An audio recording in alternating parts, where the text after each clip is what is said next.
Ladies and gentlemen, we are live and it's a Wednesday, so you know what that means.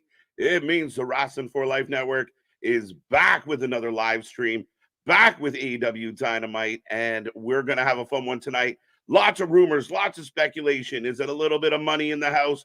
We will find out. Tony has added a couple matches this afternoon. We're going to get into all of that here tonight. We will be the reaction to all the action. It's going to be a fun one, folks. So strap in, strap on, grab your snacks, grab your feel good. It's a new dawn, a new day. Is it a new Dynamite? We'll find out. Let's go.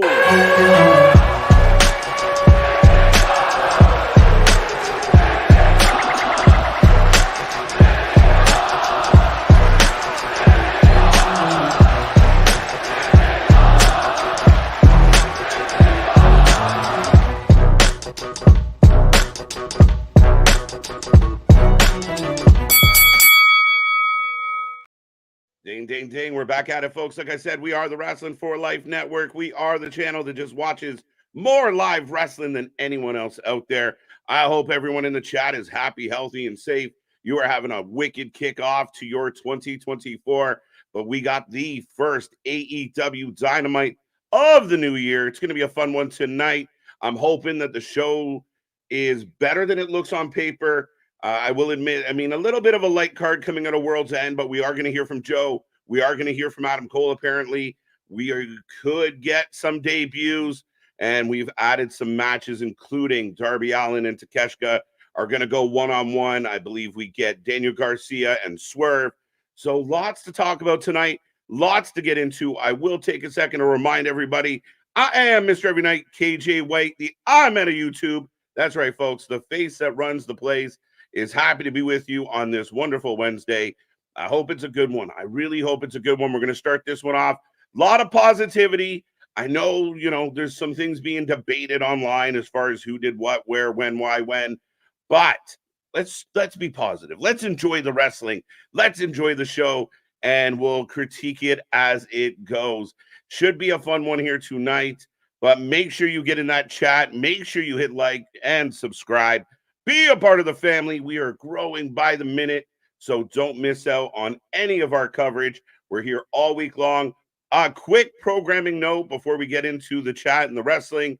Tomorrow, we will be here live, 8 p.m. tomorrow, and we will cover the 2024 preview special exclusively on Peacock. You're going to get Punk, Rhea Ripley, a bunch of others, including Triple H, who's supposed to have a special announcement, a major announcement. Now, I've seen the internet blow up today.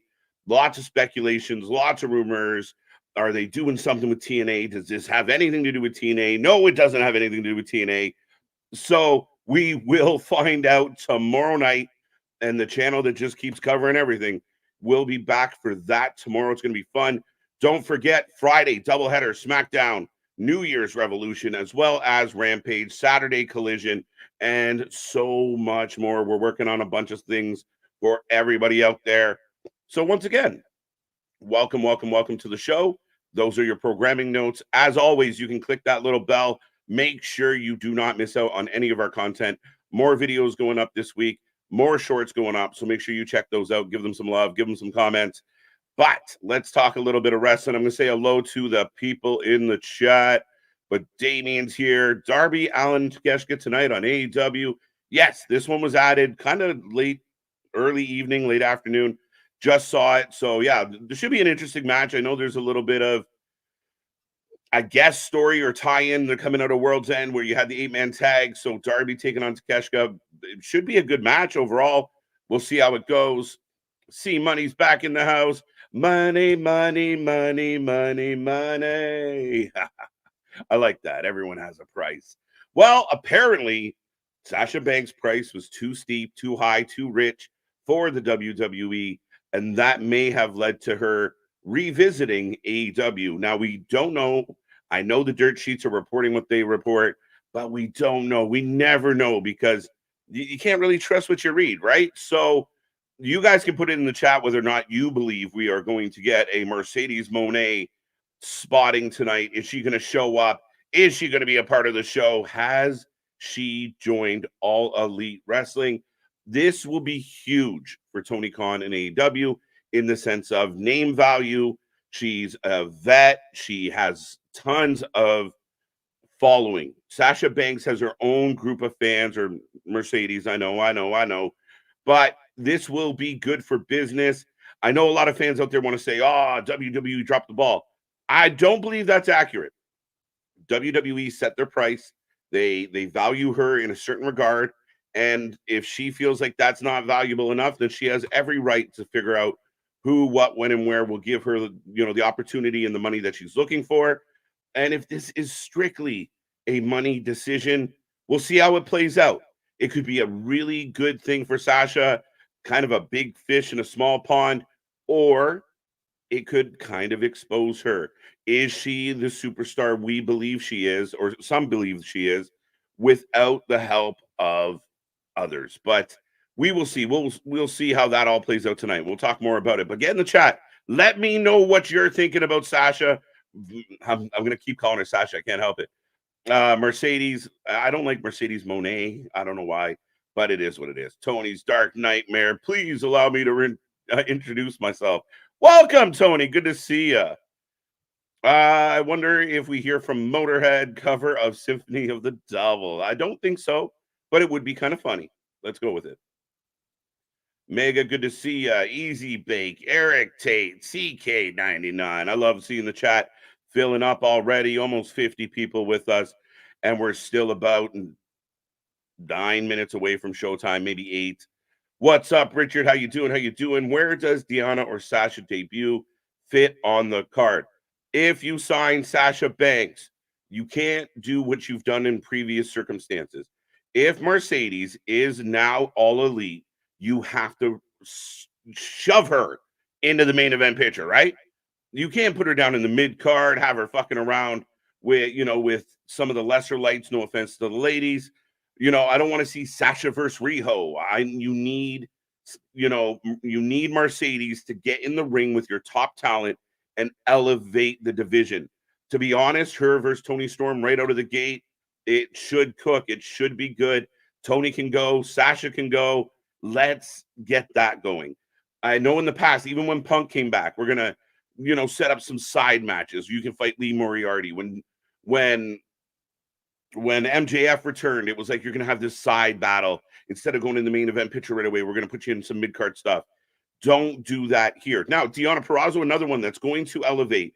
If Tony also has Deonna Purrazzo under contract at this point, that will be another lady that comes in and elevates the division, elevates the talent, elevates the show. She is a vet. She is a strong competitor. She's outstanding in the ring. Part of me thought maybe she'd end up in WWE. A lot of reports are that she's had talks with AEW. What that means, really nothing yet. But if Tony can pull this off, Tony is accomplishing some good stuff right now. And that will be good for AEW moving forward. Oh, my God. Oh, my God. Oh, my guy. Why did I say guy? God. Oh, my guy. Oh, my darling. Oh, my darling. Lee Mario Hockey. Love the name. But I can't wait to hear Adam Cole's reasoning for why he turned his back on MJF at World's End. Well, here's the thing about that, guys. Is anyone going to be surprised by how he explains this? We all kind of know what's going to happen. I was never his friend, or I tried to be his friend, but you suck as a friend. You're not a good person, MJF. I never really liked you. These are really my friends. You're just a loser.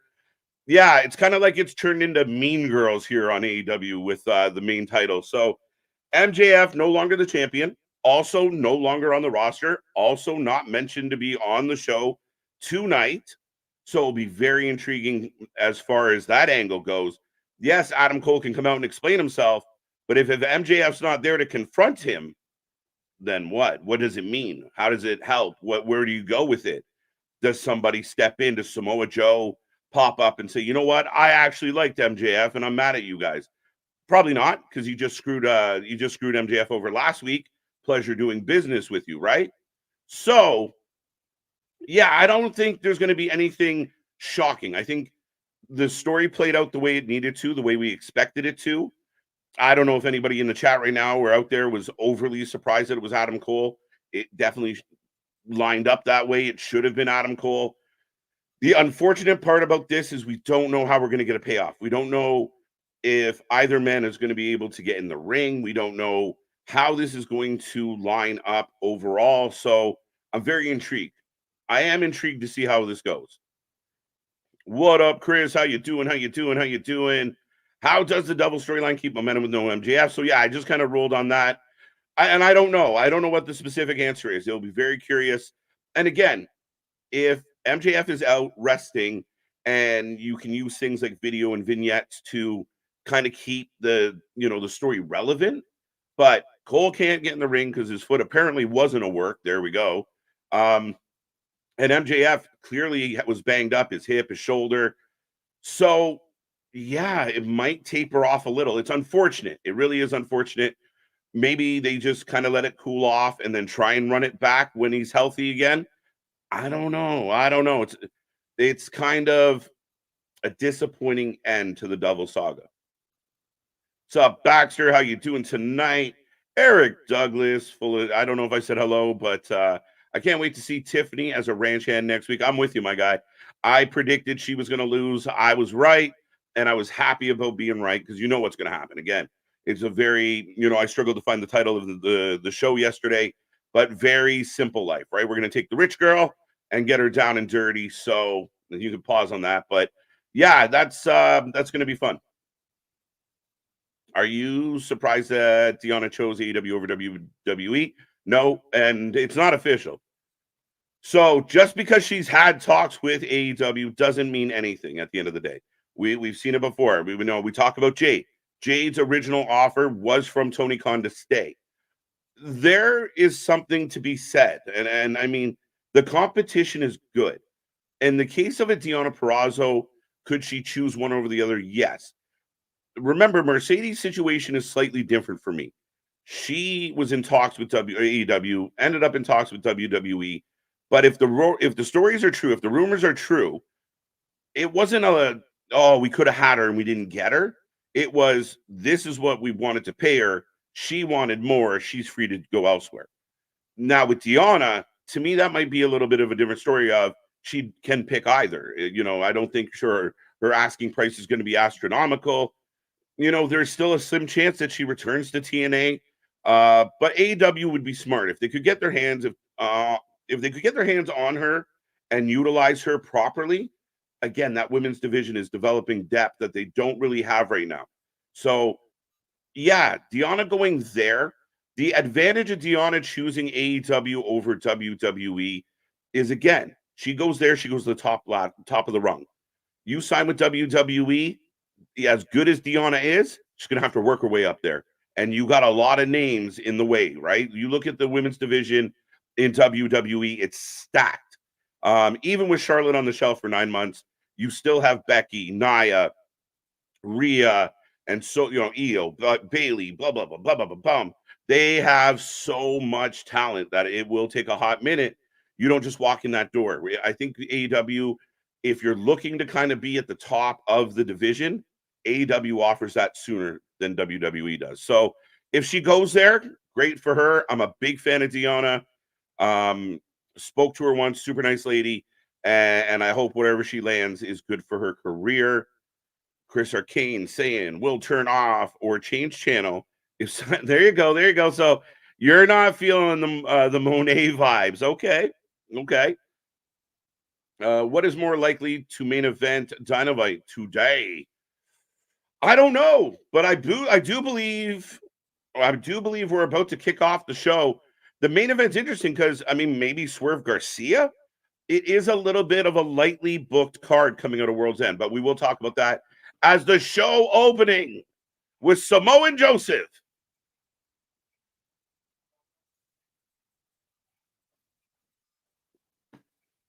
I am the future. All right, ladies and gentlemen, get in that chat. Let me know what's on your mind as we kick off this show. I know I got more names to get to, and I will do that as we kick things off. But I guess this would classify as the Samoa Joe appearance tonight. So This might be all we get from Joe this evening. Dun, dun, dun. We'll find out. We'll find out. MJF's taking time off for injury. What's up, Dale? How you doing? How you doing? What's up, Kyle? Good to see ya. Roddy back in the house. It says Prudential Center in Newark. Yes. Okay. I might have to follow up on that. Rio is a top talent. You knocked that off. No, I don't agree with that. And I really do think you're being sarcastic. Welcome to the stream, Eric. But yeah, Rio's not a top talent. So again, you got to be very cautious with how you book. If you're going to sign all this talent, we got to remember Tony's already got a huge card, right? Like a huge roster. So you're going to have to push some people out, Mr. Khan, or let some contracts expire, I imagine, because you're already having a tough time finding TV time for everybody as it is. So if you're going to find this talent, you better have a plan. You better have a solid plan and utilize the talent you have. Don't underuse them. Don't underbook them. Get them in there in the right spots and help make Dynamite what it was a couple years ago, where week in and week out, it was the best show in wrestling. But you're up against stiff competition right now. Raw's getting better. NXT's consistent as hell. TNA is going to make some noise this year. And then you have, of course, SmackDown, which has always been pretty good and pretty consistent, at least for the big moments and what we get out of that show. So if Dynamite can pick it up a little, we got 5 days of solid wrestling every single week. And Collision, of course, which can have its moments. There we go. So we are kicking off this show. I didn't get the music or anything tonight. I just got Joe. Are we going to do it now? It is Samoa Joe's world, and we are just living in it. And I'm pumped. I predicted Samoa Joe winning. I'm thrilled that he pulled it off. It's a good look. Again, it just kind of changes things up. I would argue that MJF, especially through this whole Devil storyline, he got a little stale. So this is a nice switch. Whose house? What's up, Easy Bake? How you doing? As we're getting a replay of Adam Cole and crew, the Devil and his men, the Kingdom, Wardlow, and Roddy Strong. Jay White should be champion. Well, Jay White could be champion. You got to get there. But it's all about the boom to kick off the show tonight. As we are getting Adam Cole, a.k.a. the Devil. And again, you guys can let me know. Oh, interesting. Undisputed. That's pretty badass. There you go. There you go.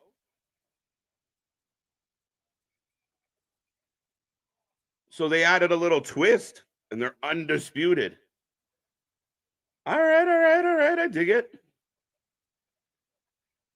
Dave's in the house. I'm gonna get to these comments in a second, folks. Don't get worried. I will get back to you. But I see Dale. I see Kyle, Richard. I see Richard Jr. I wonder if you guys is it Richard and Richard Jr.? Are you guys related? Lady B, Chairs back in the house. Keyshawn, Boston, of course. Larry, Bash 8, Eric Tate, Rashad, good to see ya. Mega, of course. Brandon, welcome, welcome, welcome. I like it, folks. Keep that chat going as we get Adam Cole and crew in the ring with the mask, of course. Sup? What's up, Eric? I like it. I like it. I like it. Got some good comments up above that I'm going to get back to. Deanna versus Britt Baker, I'd be very happy with. I don't know what the circumstances officially are with Britt Baker. I don't know. Like, I know she dealt with some injuries, but did she just kind of take some time off? Is she coming back? When is she coming back? I know she was on the internet kind of putting out that she hasn't had a whole lot of microphone time in 2023. So it's curious for me. But yeah, Deanna, Britt, Sasha, Britt, Thunder Rosa, Serena Deeb's back in the fold. This is good. This is exciting for the women's division in AEW. As Roddy's got a mic. Adam!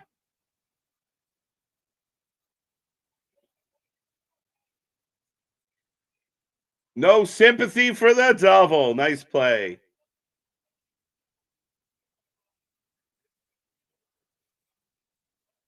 Yes, a lot of people have speculated that tonight there could be debuts. So we will talk about that as it happens, folks. Do not go anywhere. Remember, we take a rating out of 10 at the end of the night. I want to know what everybody feels about the show. Plus, we always take a prediction on every match. I know we only got a few lined up, but I'm sure there's a couple others sprinkled in there. So make sure you get in there. And again, don't be shy. I want to know what's on your wrestling mind tonight. So, as expected, MJF shit. MJF's a prick. I never liked him. But so it's kind of as anticipated with Adam Cole starting off the show. The song is pretty weak. I like All About the Boom, and then just like the little, like the almost the shock the system kind of vibe. I was okay with it. I was okay with it. As we're getting asshole chance to kick off Dynamite tonight.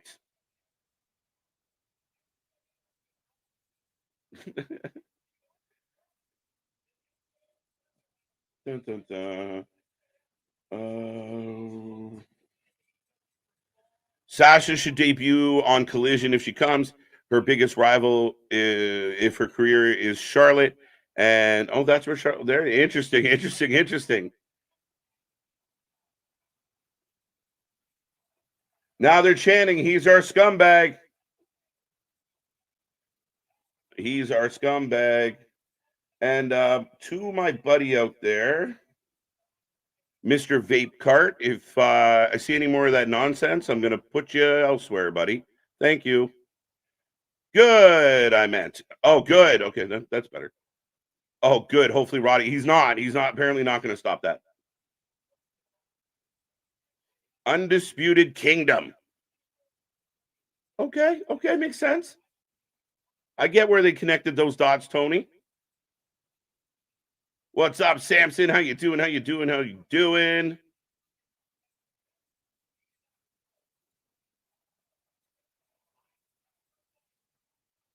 I sacrificed everything.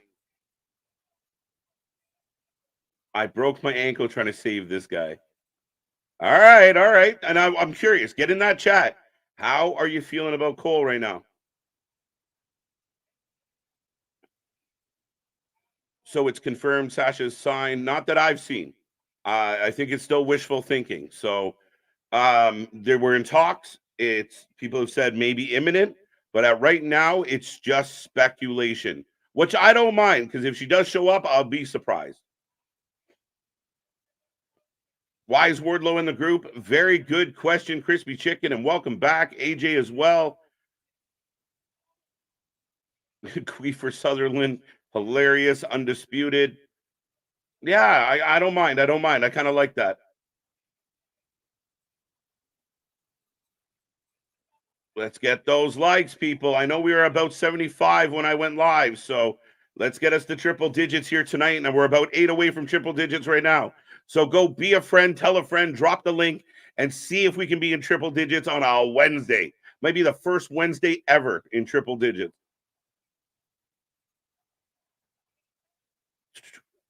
Now they're chanting, "Shut the F up" to Mr. Cole. What a good. WWE is trying to destroy AEW by trying to help TNA. Yes and no. I think it's a little strong. Destroy is not the right word, but I think they're playing chess, right? It's Triple H and crew, and we've seen this in the past. Like when they were in a war with WCW, they started working with ECW. They were supplementing their funds. They were helping them out. They were boring their talent. Eventually, it hurt them, but this is not anything new. And with Triple H at the helm, he's going to work with Noah. He's going to work with other companies, and he's going to have his finger on the pulse of what's happening in the wrestling world, not just the WWE world.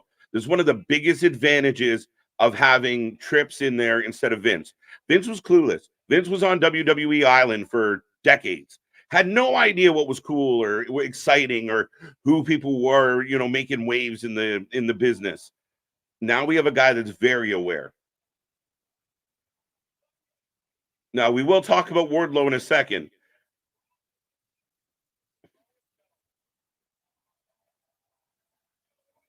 It's true. It's true. It's damn true.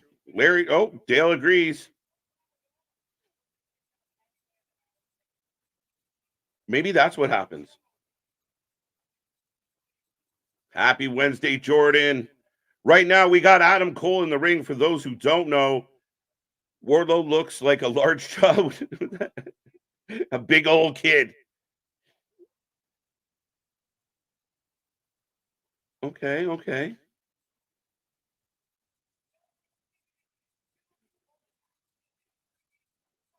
I almost prefer if Adam Cole would sit on the turnbuckle instead of that chair. Am I being picky on that one? This is Vince Russo like vape cart. Maybe, maybe, maybe. Yeah, I think the argument is that Wardlow being in this crew gets him MJF. But you would figure that Cole is the guy eventually set up for MJF. So listen, I think Wardlow was one of the most, I don't want to use the word dropped, but Wardlow was on fire. Wardlow could have continued to have an amazing solo run. Then it fizzled out, and then it just kind of became nothing in 2023. Oh, we got company.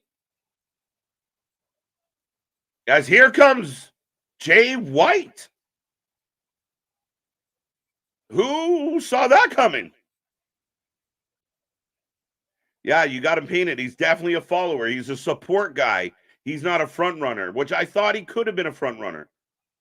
But then he got a rivalry with security guards, and that was the end of him.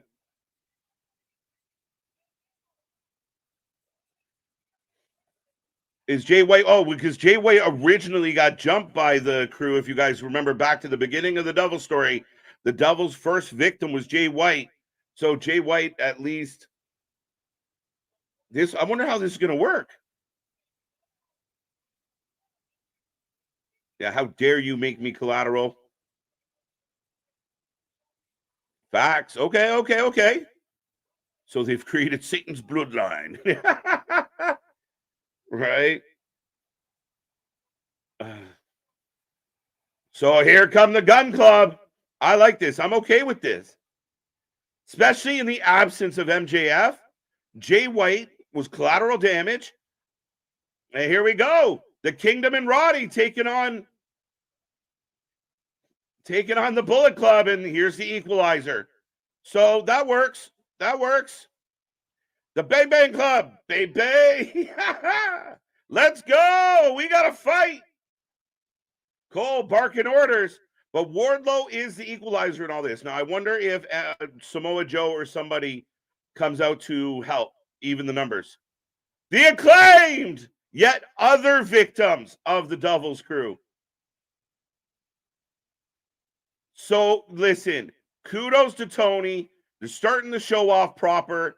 This is good. And again, people didn't just forget that shit went down in the past.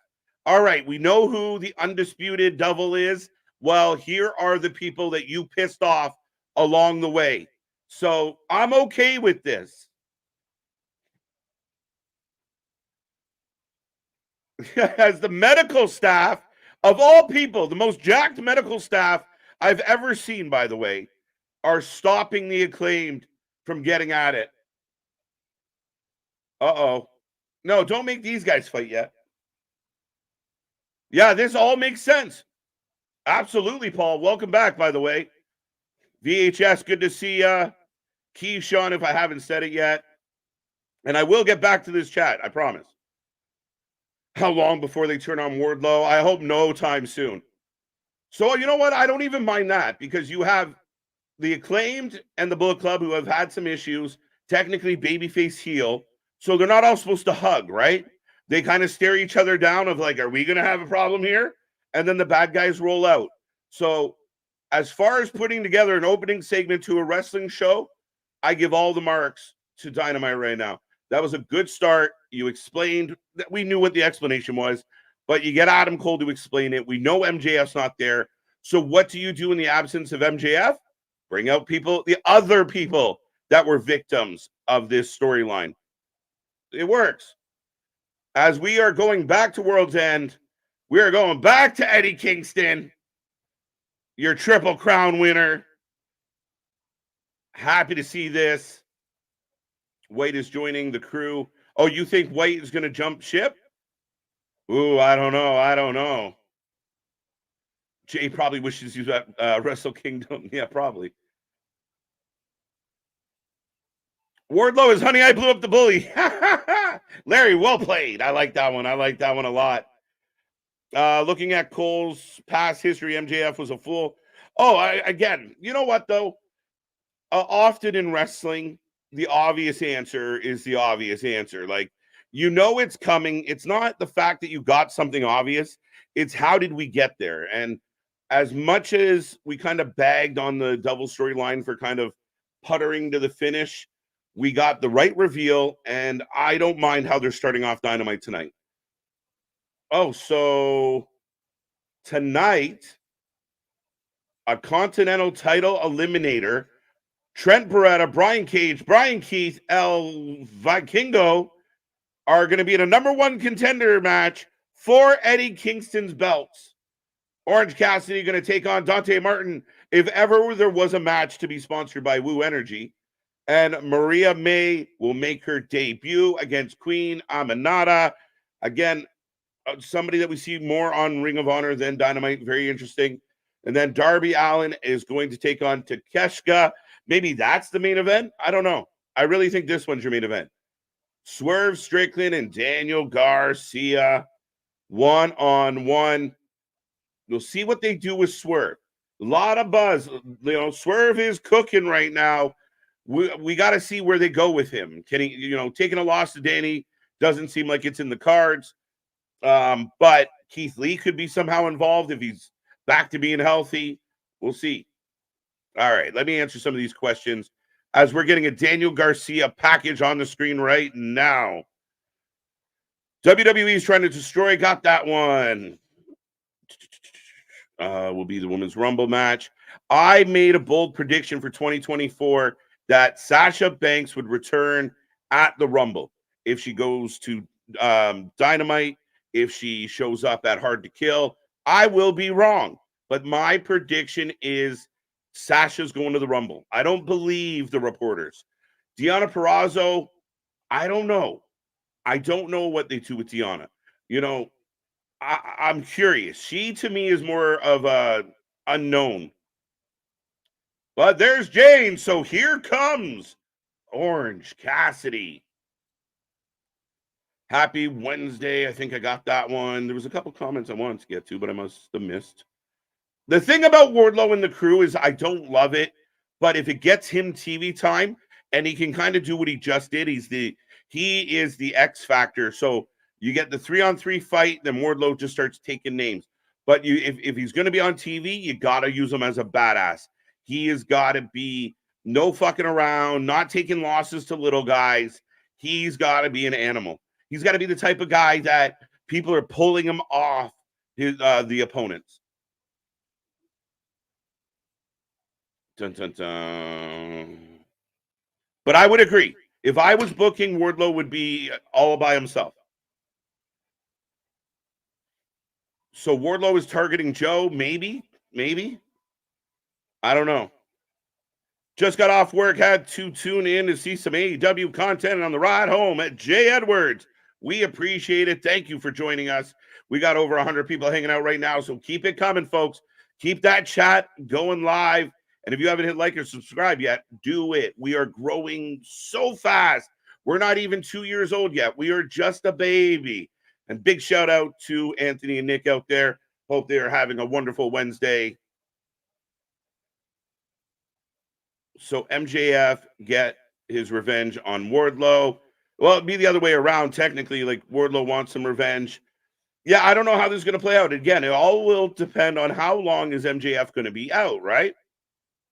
If MJF is staying with AEW, which I think he is, will he be back for Revolution? How long is his sabbatical going to be? How banged up is his body? Time will tell. But I will give them credit. That was the right way to start this, especially without him being around. You remind people that this storyline didn't just impact MJF. You hurt people along the way, and you have to pay the piper now. OC for the win. That's right, folks. Get your predictions in. Are you taking OC or Dante Martin, our opening match for the international title? I believe. I think he comes back next week. MJF comes back next week. Oh, I heard his time off might be substantially longer than that. Joe should be back next week. Wardlow should be on his own at this point. I agree, Eamon. Welcome to the channel. Welcome to the stream. But yeah, no, I can't disagree with that at all. Like, I fully expect, you had him on such an upward trajectory. And I always, Nick and I have talked a lot about that moment when he was on top of the cage and he's going nuts and the crowd is losing their mind. All you had to do was throw some gas on that fire and keep pushing him. And it didn't pan out. The booking didn't pan out. So it's unfortunate, but we'll see what happens here. Eventually, there's going to be a breakup of this crew, right? Sasha, the 5 million plus AEW. Now, Vape Cart, not sure if you've read something. I had not heard that amount yet, but I did hear that she was asking for more money than Charlotte got, which unfortunately for her, she is not Charlotte Flair. She's not worth that. And if the reports are accurate, the WWE said, thanks, but no thanks. Here's our offer. If you don't want it, go elsewhere. And she said, fine, I'm going to go elsewhere. We'll see how it plays out. What I do love about all of what we have going on right now is the free agency creates that excitement, creates that buzz, an extra reason to tune into the shows, who's going to show up. It feels like the Attitude Era. It feels like the Monday Night Wars of you never knew who was going to be on the show. Next thing you know, the Renegades are sitting in the crowd, or you got a Rick Rude on the same show on the same night, or two different shows on the same night.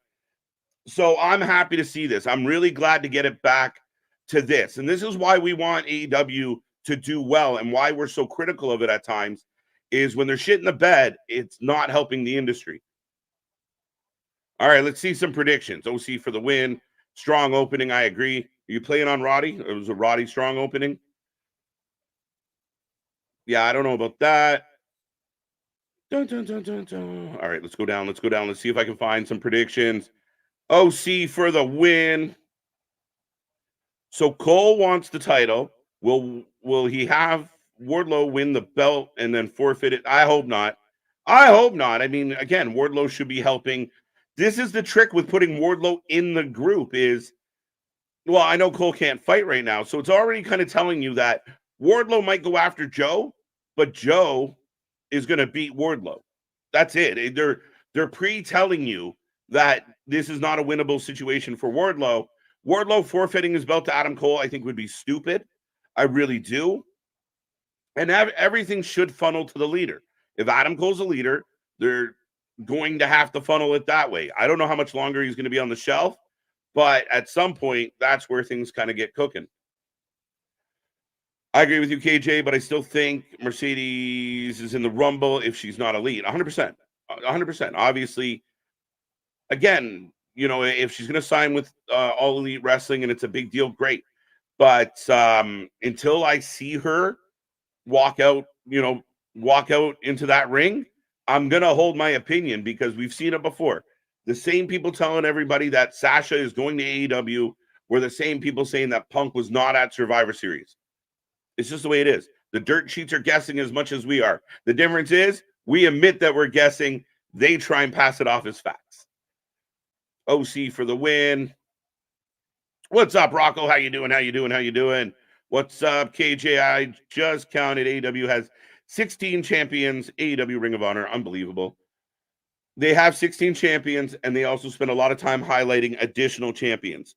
AAA, CMLL, New Japan titles show up on the show. I do think in 2024, one of Tony's New Year's resolutions could have been, drop kick on the outside, hands in the pocket. And say what you want about OC. The fans love him.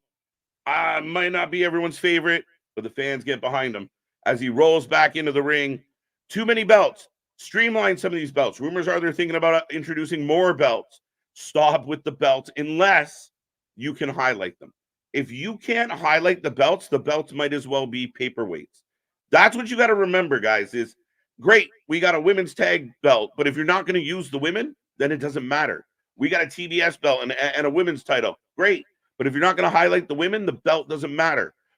You know, Eddie Kingston, at least we're having a number one contendership for Eddie Kingston's belts.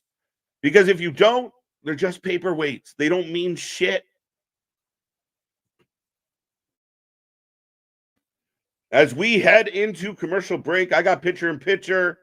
Dante Martin in control, going to the top, by the way.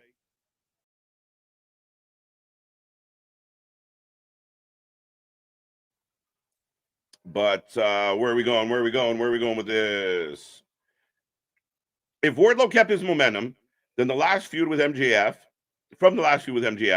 he should have then beat MJF instead of Samoa Joe. Shake my head. That could have worked. I mean, he was on he was in a really good spot, but it's also, you got to remember, he was, had the TNT belt, and then there's all that shit with Hobbs. If you kept him as a super strong babyface champion in your mid card, like kind of like a Gunther, even though Gunther's got your heel vibe, but that kind of consistent in that division, he could have done what Christian Cage ended up doing and bringing a little more clout to that belt, plus giving himself a really good run before he gets to the world title. Oh, So Cole wants the title, got that. Does Cole and Wardlow's partnership feel like Christian and Killswitch? Yeah, I get the comparable a little bit for sure. And he definitely ends up being the heavy. I would hope that Wardlow isn't as subservient to Cole as Luchasaurus is to Christian. And we can kind of see the differences between the characters. So if Wardlow's super subservient to Adam Cole, it might rub me the wrong way a little bit. Have plenty for this group to do in the interim. Adam Page, BC Gold, Joe. Yeah, I mean, it's good. I mean, the good news is it's like what we just saw with the opening segment. It's quality. That was quality. It was entertaining. It made sense. And it wasn't overbooked in this, like a lot of people involved, but everybody there served a purpose. And my fear was that the Acclaim were going to turn around and them and the Bullet Club were going to start scrapping. That would have, ruined it for me. However, the heels roll out and everyone's focus is on the devil and his friends for being assholes. And that's how this should have went. So kudos to Tony and crew. The opening segment was exactly how I would see it. And now you play on all these stories, like you say, Dave, play on all these angles until MJF is back in the fold or Adam Cole. Dun, dun, dun. I can already see the Undisputed Kingdom being inside Blood and Guts. Facts, possible. That is very possible, Brandon.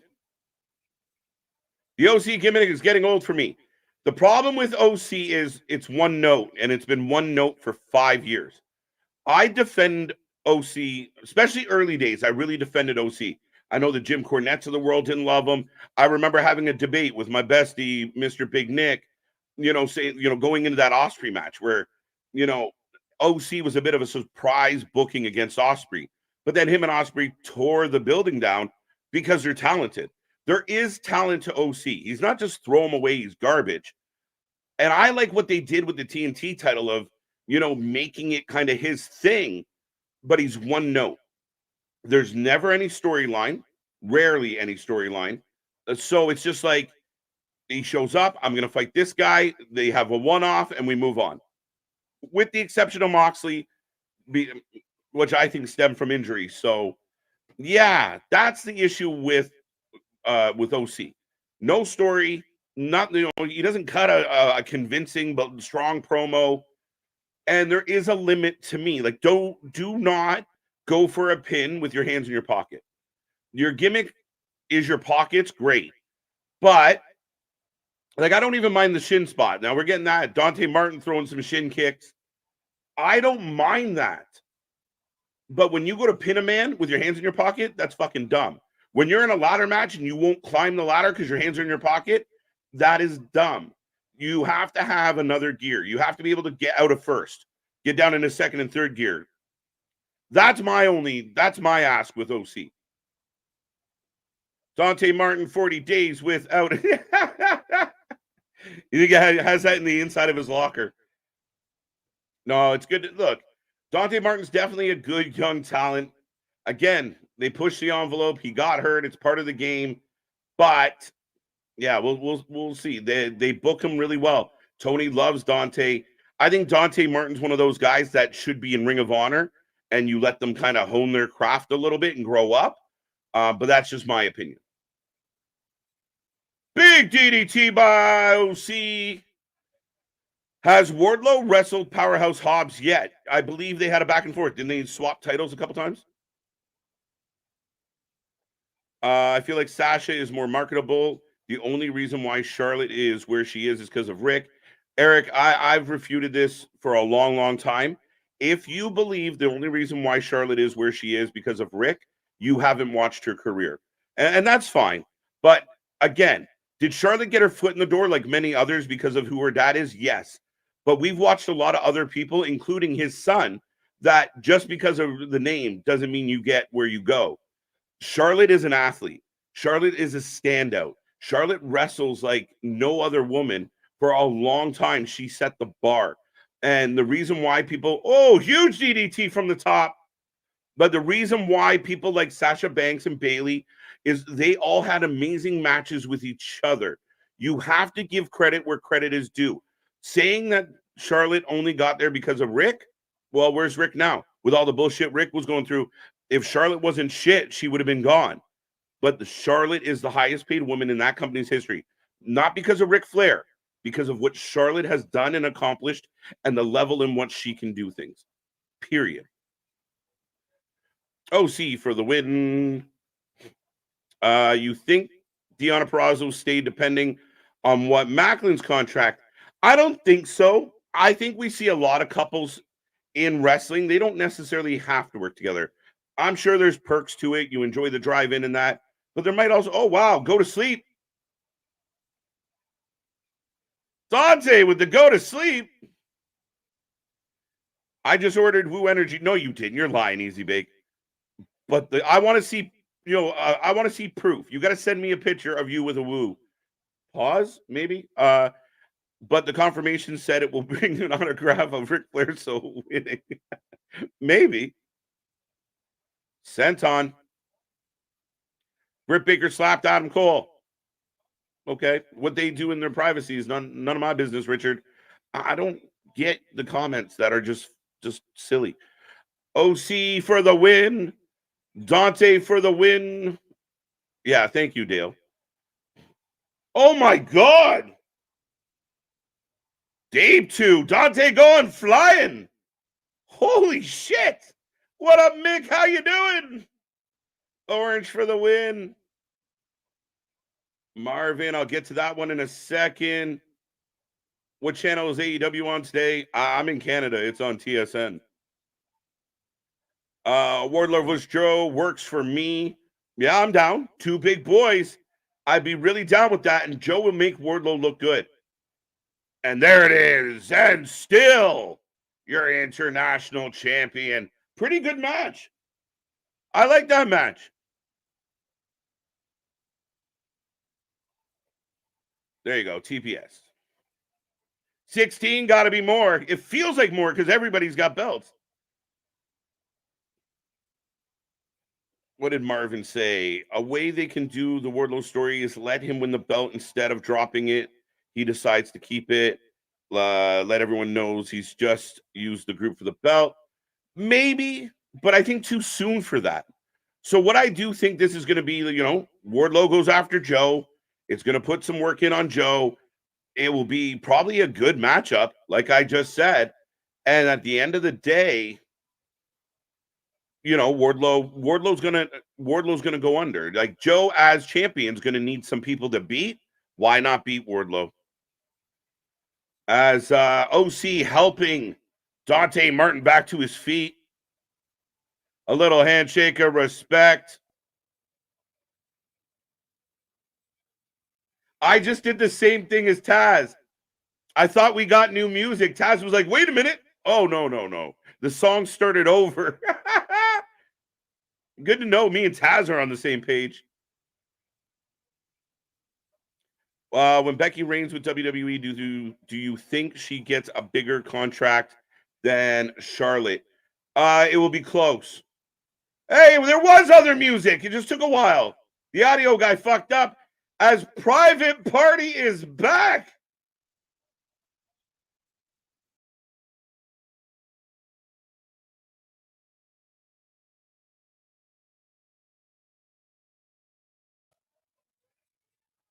Private Party has returned. Not sure why they're showing up right here, right now, but they're here.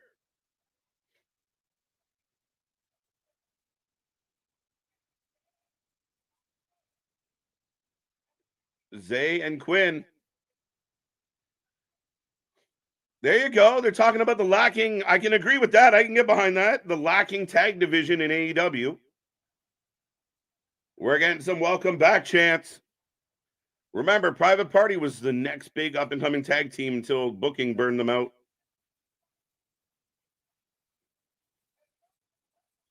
Shots, shots, shots. Okay, okay. Okay. So why is the tag team coming out bragging about the tag team division? Well, the international champions in the ring. Anybody got a question answer to that one? I'm a huge fan of Private Party. Yeah, I think they're good-ish. Wow. Shitting on FTR.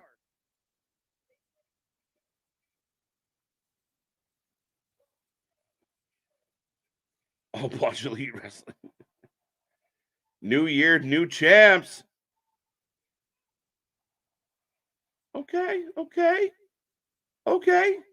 That made no sense that promo just happened with all those people in the ring. Right? The crowd went mild, 100%. Well, they weren't exactly jumping out of their seat, and it was confusing because you didn't know, like, why are they coming out now with Top Flight in the ring? But we go to the back with Tony Storm and Renee Paquette. Are we getting Hookhausen? Well, Hook's been spending time with OC nowadays. Tony not liking Renee's perfume. Interesting, interesting, interesting. I do remember back when the tag team division was getting booked solid. We were getting 3 or 4 tag team matches a week. That tournament they did, Private Party with the big upset, it was supposed to launch them into superstardom, and then it just faded out. And then a couple injuries and, extended time hanging around with Matt Hardy kind of did away with all of that.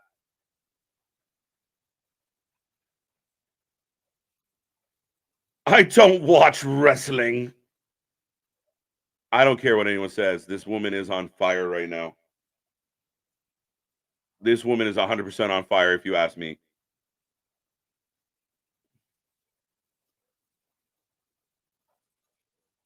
Chin, tits, and shoes out. All right, all right, all right. The crowd went mild. Got that one. Are they gonna go back to Texan wrestling? I hope so. Okay, I'm not sure. Not sure. OC and Hook have been making a tag team run. Okay, I guess slightly, but again, OC is your international champion. Let him be that. Maybe he doesn't need to do a tag team run at the same time. I guess maybe.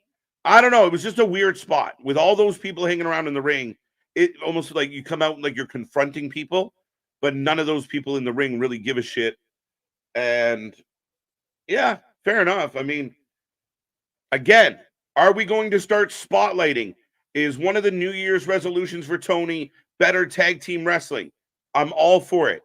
I don't care. FTR, Private Party, OC, and Hook. I don't care.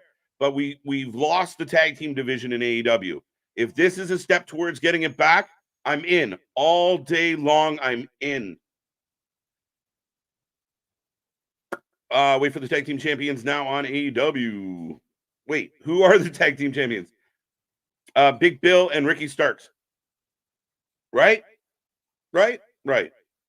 Now we are getting FTR against House of Black, which should have been on the pay-per-view. but it wasn't. It's going to be on Collision this week. And in addition to that, I mean, shit.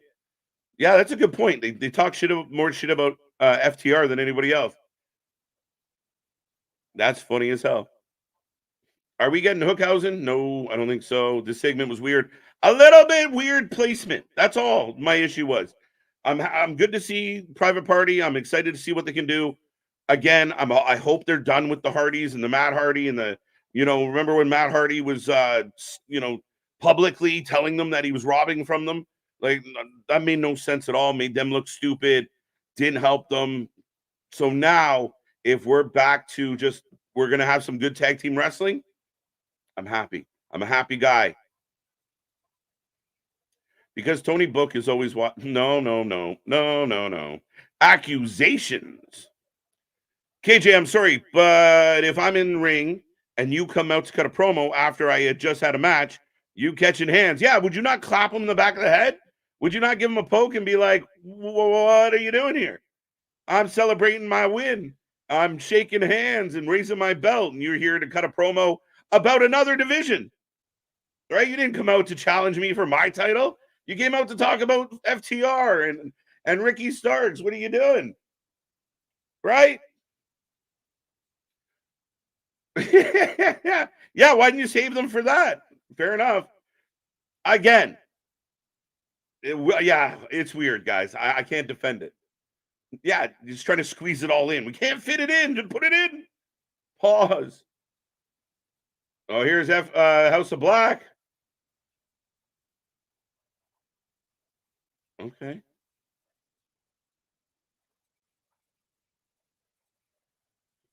So they're talking about the match in North Carolina. Of course, FTR being Carolina boys. Why are all these splinter teams from from best friends, Trenton, Chucky T? None of this Hook House or Orange shit, Hook shit. It's a kerfuffle.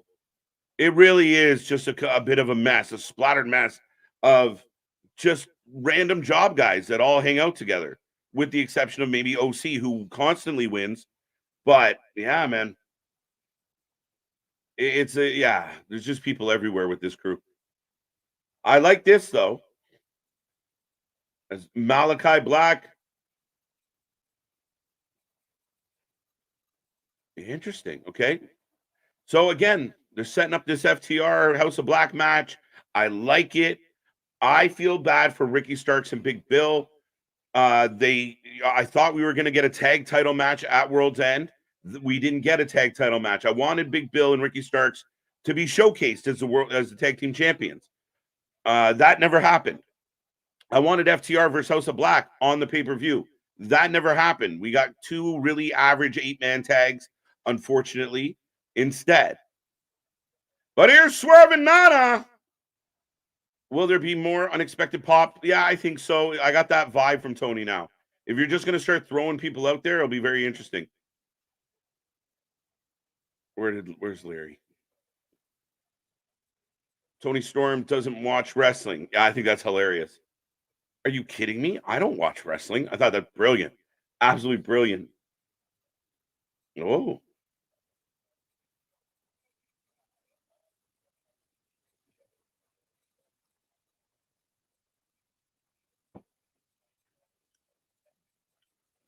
So Swerve saying Danny Garcia gets a match because I respect him. I just want him to be uber babyface and push to the moon, Swerve. I don't want Tony to waste his time with Swerve. Is MJF calling out Adam Cole at AEW Collision? I highly doubt it. I don't think we're going to see. As of right now, MJF's not even on the roster page on the website, so we don't know what's up or how long or how much time he needs to recover. We will see. Dun, dun, dun. Roppongi Vice, one of my favorite names, Dave. I want Trent Beretta to go heel, but nobody will listen to me. Okay. Save that shit for Rampage. Facts. Whose house? Nana, who got nominated for one of our awards this year for non-wrestling personality. Shout out to Nana doing it. even at the end of the promo in the back, leans in and gets a little pop from the crowd. Up next, coming out now, Maria May making her debut, which her friend will not be watching. Camille is a free agent, AEW or WWE bound. I saw rumors, Lady B, that Camille could be going to the WWE. To me, Camille has that look, that vibe. She gives me WWE feels, kind of like what we saw with Jade Cargill. Kind of a bigger presence, kind of the same body type of a Charlotte Flair. So could it be that? Yes. Now, another name, I don't know what to make of Camille. I've watched a lot of Camille matches, and a lot of them were very clunky, not against the best opponents. She had that long title run in NWA, but not a lot of high-end matches as far as I'm concerned. It'd be very interesting to see her at move to a different company and see how she gets highlighted. I actually think Camille would do really well in the Impact division as well. Or TNA. I'm going to have to get used to saying TNA. Tony time is my favorite time. Facts. So anyway, I will take a prediction on this match as we do for all the matches, folks. But Mariah May leaning off with a slap. Aminata just, started off talking shit, but learned quick. Right, boss? Yeah, I like that. Jody Threat is the third person in the Women's X Division women's match at Hard to Kill on January 13th. Yeah, it's funny. I sent this over to our crew today. Super very excited to see that. Good old Toronto girl, Jody Threat. So, yeah, I mean, the first ever Women's Ultimate X, it's shaping up to be a good match. I can't wait for it. We will be here live. I can't wait. KJ, who do you think wins FTR House of Black? Tough one. Tough one, Kyle. I'm leaning towards House of Black. I can see a tag team tournament for a match against Ricky and Bill coming up. Yeah, that feels very Tony-esque, perhaps. Very much could be the case. I'm all for it. I mean, again, tournaments. I would like them to be in a really good angle so that when the pay-per-views show up, your tag titles are defended. That 8-man tag, I mean, even if it was Jericho and Sammy versus Ricky and Big Bill, that you defend the titles, great. But to do an 8-man tag and Sammy Garcia gets the pin, not Sting, not Darby, not the champions, Sammy Guevara got the pin. To me, that's bad decision making. That's a lack of foresight. That's not helping your tag champs. If they were going to be on the losing team, well, why wouldn't you give Sting the pin? Give Sting the finish. It's his farewell. But that's just me. I feel bad. Oh, apparently it's not just me. I feel bad for Ricky Starks and Big Bill. They feel forgotten in their reign. Absolutely. And Ricky Starks is a star. This is a guy that if you put him in the right places, like when they debuted Collision and it was Starks versus Punk, he is a star. His entrance works, his attitude works, he's confident. Ricky Starks is a guy that needs to be booked more. I like the idea, or I have liked the run with Big Bill as his Diesel to his Shawn Michaels. It works, but you have to book it accordingly. You have to give them challengers. You got to give them baby faces to fuck with. That 8-man tag at World's End, it served no purpose other than finding, I don't know. I don't know what it served, actually. Got that one. Is that Odyssey 2 and Truly Drink commercial? I didn't see it, man. I got picture in picture right now, by the way. Maria is in control. Mariah, tomato, I don't know. Mariah.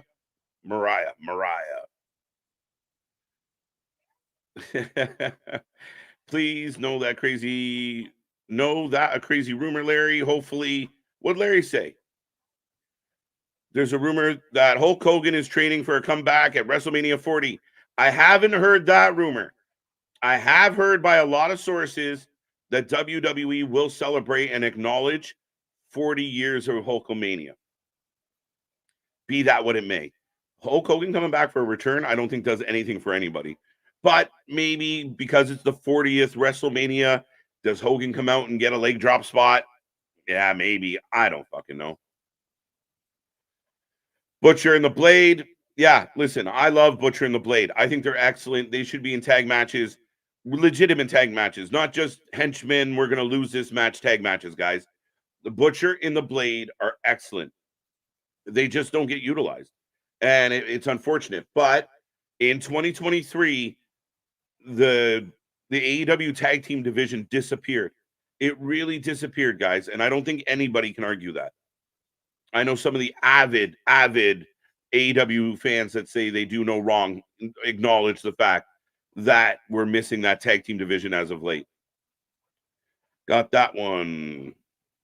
If AEW is bleeding money, $34 million lost for 2023, and Sasha Banks is demanding more than Flair, can AEW even afford? Yes.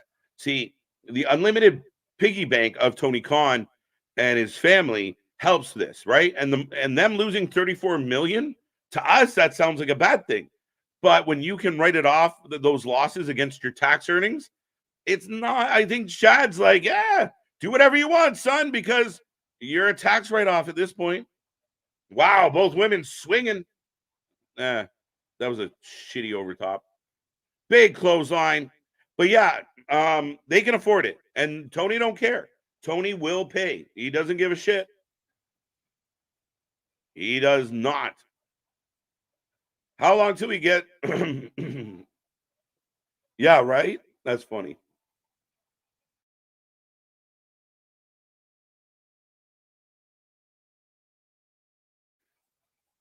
My little thumb didn't pop up, so that looks stupid. Unfortunate. What would you think of Cole pretty much doing just the orchestrator deal of all this? Pretty much stay out of the ring, mostly do the manager thing. It was rumored for him to do elsewhere. A little ironic, right? How, like, art imitates life sometimes, of where he left one company, he didn't want to be a manager, and now he's going back. It's really funny. But he's injured. He'll be back at it, and I hope it's sooner than later. I am a fan of Adam Cole. So, yeah, I think right now he's just going to be the orchestrator of it all. And that's fine, because he can be the leader of the faction without getting in there. But it's over. And a successful debut from Mariah May. Michael Dodd, thank you for the super chat. We greatly appreciate it. And for all the folks out there, remember, we do have the super chat. With the chat getting busier and busier, it's the best way to stand out. And every penny just goes right back into the channel, goes into subscription, so we can watch all the shit. We are super grateful. If AEW is bleeding money, so I got that one. That's funny. I read it, the non super chat one. See, there you go. Got May for the win. Yeah, she pulled it off.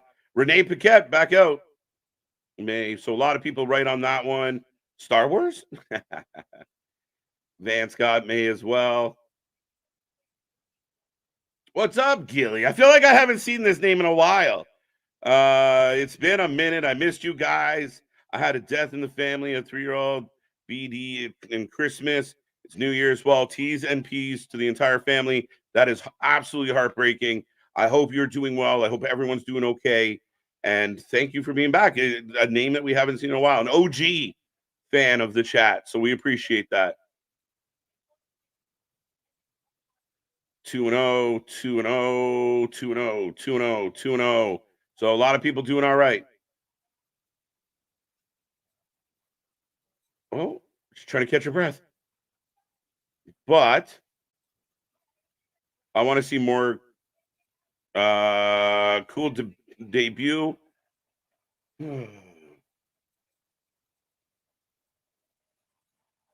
Oh, wait a minute. The virtuoso Deonna Purrazzo in the house. Let's go. All right. This is good.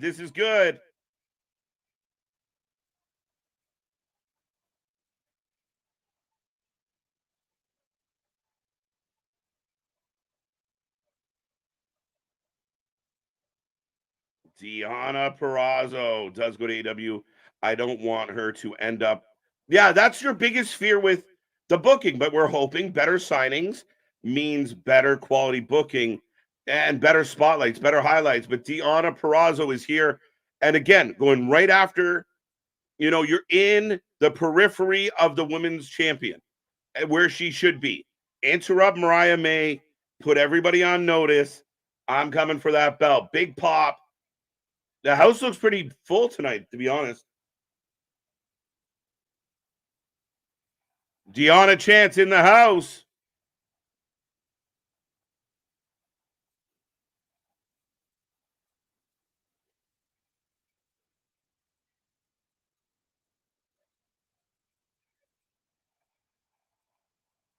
She's from New Jersey, so she's getting a pop.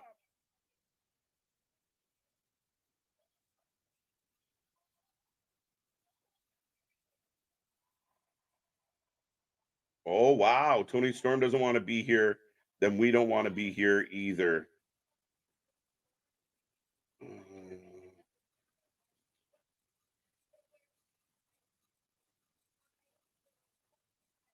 Okay. Okay.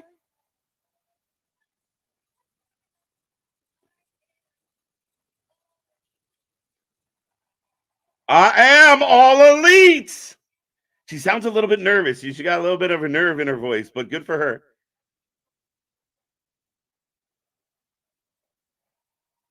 Yeah, she looks like a Jersey girl.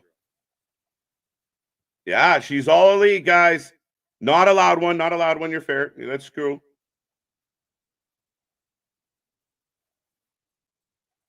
Are they chanting New Jersey? I think they're chanting New Jersey.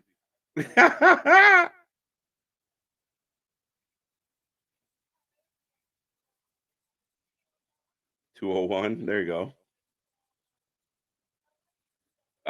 This is mid. We can't keep. It's not all mid. I thought the show started well. I thought the Dante and Martin match was what it was. It was decent. Again, I don't expect 5 alarm blazes, but Deonna with a boot to Mariah's face. I don't know why I want to call her Maria May. It just flows off the tongue better. But Deonna showing up. That's good. Good for business. I like it. So we got a Serena Deeb return coming. Thunder Rosa just came back. Tony Storm's on fire. You got Maria May, whatever the fuck. And then now you got Deonna in the mix. Listen, you're putting the pieces in place. My biggest criticism of Tony Khan is that he's got all the ingredients. He just doesn't know how to cook them. So this will be his challenge. Tony, it's great. All the AEW fans can high five. They can all jump on Twitter right now and go, we got her, ha, ha, ha. But it's what you do with them. If they become Ruby Soho, if they become Soraya, if they become Taya Valkyrie, then it was all for naught. So the challenge for Tony Khan is, with great power comes great responsibility. So you're giving yourself the power to have all the talent in the world under your thumb. You have to book accordingly. WWE dropped the ball with Deonna Purrazzo. I don't agree with that totally. I don't fully disagree either. Love it. Love seeing that. They had Deonna. You got to remember, they had Deonna 10 years ago, a long time ago. Now, I don't even know if she considered going to the WWE. I think AEW is a better fit. And I said that earlier tonight, that I don't necessarily, if she goes to WWE, she got to work her way up a ladder. And there's a lot of rungs on that ladder. If you go to AEW, you go right to the top. So it's a smart move for Deonna. At the time, I thought they dropped the ball with Deonna. But Deonna is kind of like a Drew McIntyre, kind of like other athletes we've seen. She went to Impact, found herself, really got in a groove, learned her confidence, and honed her craft. Is that dropping the ball, or just you can't keep everyone around till they figure their shit out? That's what I think. Of all the wrestling you watched last year, KJ, you're pretty much an expert. So I must ask, how big is Dave? You suck, Dave. You've done that to me before. I hear it's huge. It's fucking huge. But we are in a commercial break, folks. I will remind everybody who's tuned in, I got 150 on a Wednesday, so that's got to be good, right? So if you haven't been here before, we watch more live wrestling than anybody else out there. We will be back tomorrow. This channel, myself, Nick, and Anthony, I believe, will all be here tomorrow to watch the special Peacock 2024 preview. Triple H will have a major announcement. We will be here live to cover that. Friday, we will be back for the doubleheader. SmackDown, Rampage, the triple threat. Who will face Roman Reigns at Royal Rumble? We will find out on Friday. And of course, all weekend long, all next week, all the way to Rumble, all the way to Mania. I can't express it enough. We appreciate everybody for being here tonight and any other night as we get Christian Cage. I love that he added like words to his numbers, like the 10 things that he is. 420 code, okay. Thoughts on WWE and TNA working together must be fantastic news on Wrestling for Life Network. If we're starting to get TNA live events on Peacock, that will be insane. Making wrestling more accessible, making the wrestling buzz.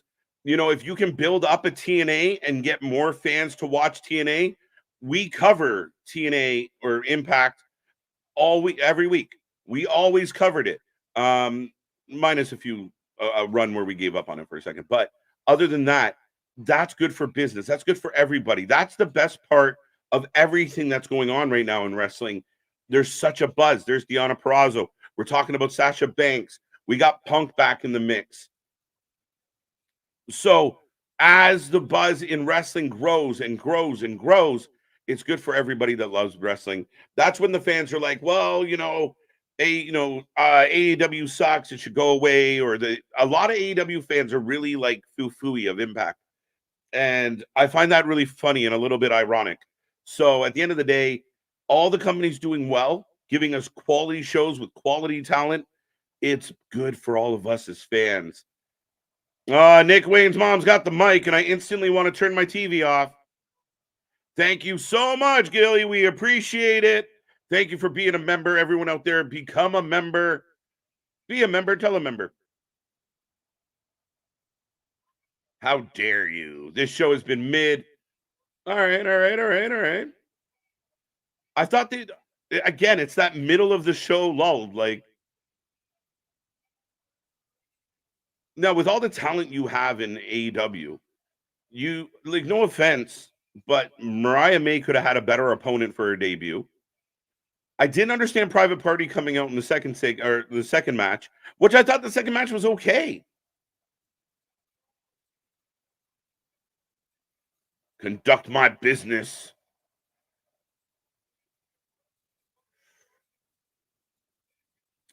She probably isn't nervous. This is like 37 Impact crowds. Oh, 30. I said thirsty.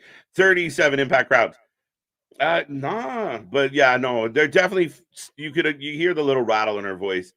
Definitely nerve-wracking. Good pop, good reaction. I mean, did they come out of their seats? Did they come unglued? No. But again, it's a good signing. It's a quality signing. You can help your women's division with a Deonna Purrazzo for sure. Ice cream bars.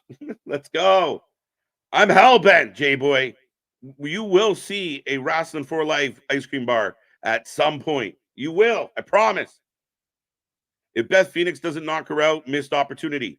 I've been saying it, Boston. You've been here with me, it drives me. Like, I thought we were getting that at World's End. Instead, we got the funny table spot where everybody was like, that was amazing. That fire table spot was a fucking mess.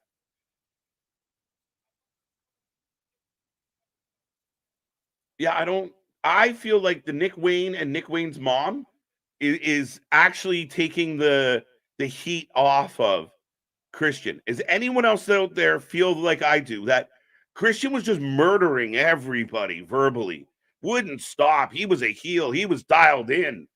And there's just added stuff of like letting Nick Wayne's mom talk. I don't know, man. She's not bad for a heel mom. Yeah. I love you, Nick. Please keep Beth away from this. Nick Wayne's mom ain't a wrestler. Well, that's what makes it good. You know, Beth comes out and just smacks the shit out of her. Right? It won't be a match. It will just be a beating.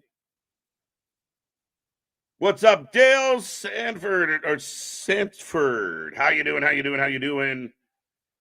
Silver Surfer. It's about pushing the younger talent and homegrown talent today, so it might come across mid. Yeah, I don't know about that, my guy. I mean, we got Christian in the ring right now. We had, Adam Cole earlier. That might not be accurate. OC versus Dante Martin, I'm completely fine with. Bringing back Private Party in that segment was a little bit wonky, but yeah, I don't know how accurate. You're not like did someone come out and say this is what our goal is today? It is the pay per view after the show after a pay per view. It is booked a little bit light, but you do if Tony is planning to emphasize his in house talent, that's great. That's great for fans. That's great for all of us. But I don't know why to me, that's not why it's coming across mid. But I'm happy with this show. I feel like it's a little bit better than mid. Maybe I'm just in a wonderful mood today. I don't know what to tell you.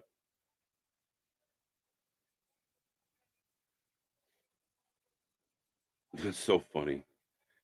Yes, Beth just shows up. Like Tony gives her some money to show up and glam slam her one time. That's it.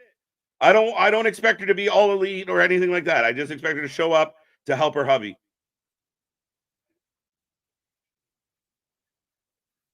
Hello, everybody. Can we keep it down while Christian? Roddy, I like it. Basically saying he's superior to Edge, Adam Copeland. So I imagine that Adam Copeland should be interrupting this anytime.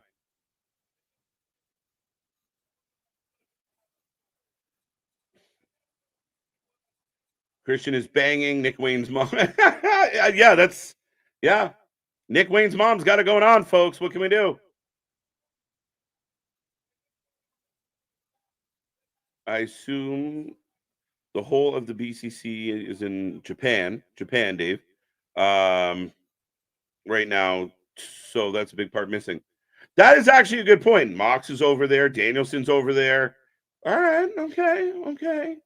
MJF's hurt.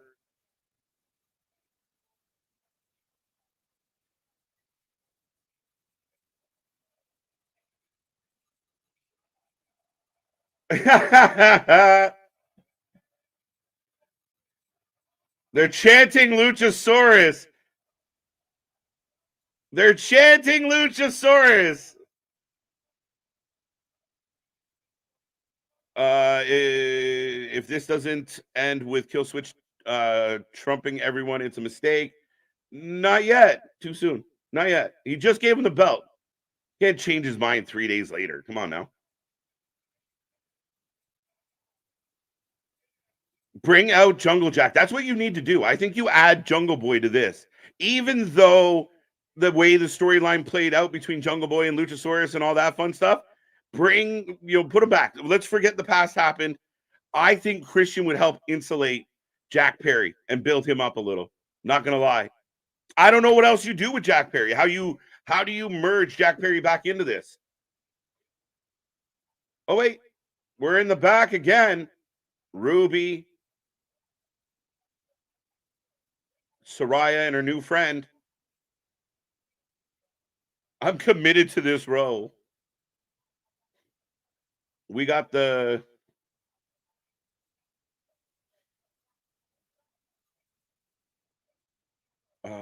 Brian is better on Collision.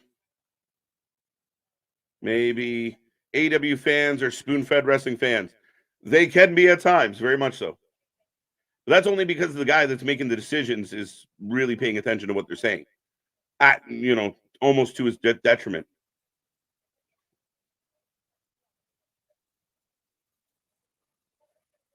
Oh, wait. Okay, so yeah.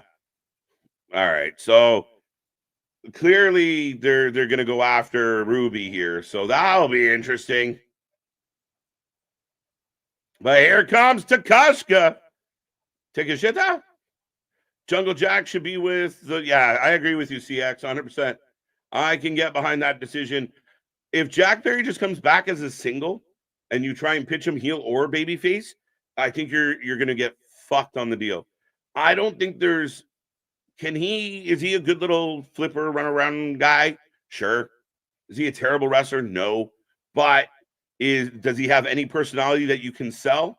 Nope. And I'm basing that even on interviews I've seen with him outside of wrestling, where he's just doing an interview at like a convention or something. He's got the personality of a wet noodle. Here comes Darby Allin, folks.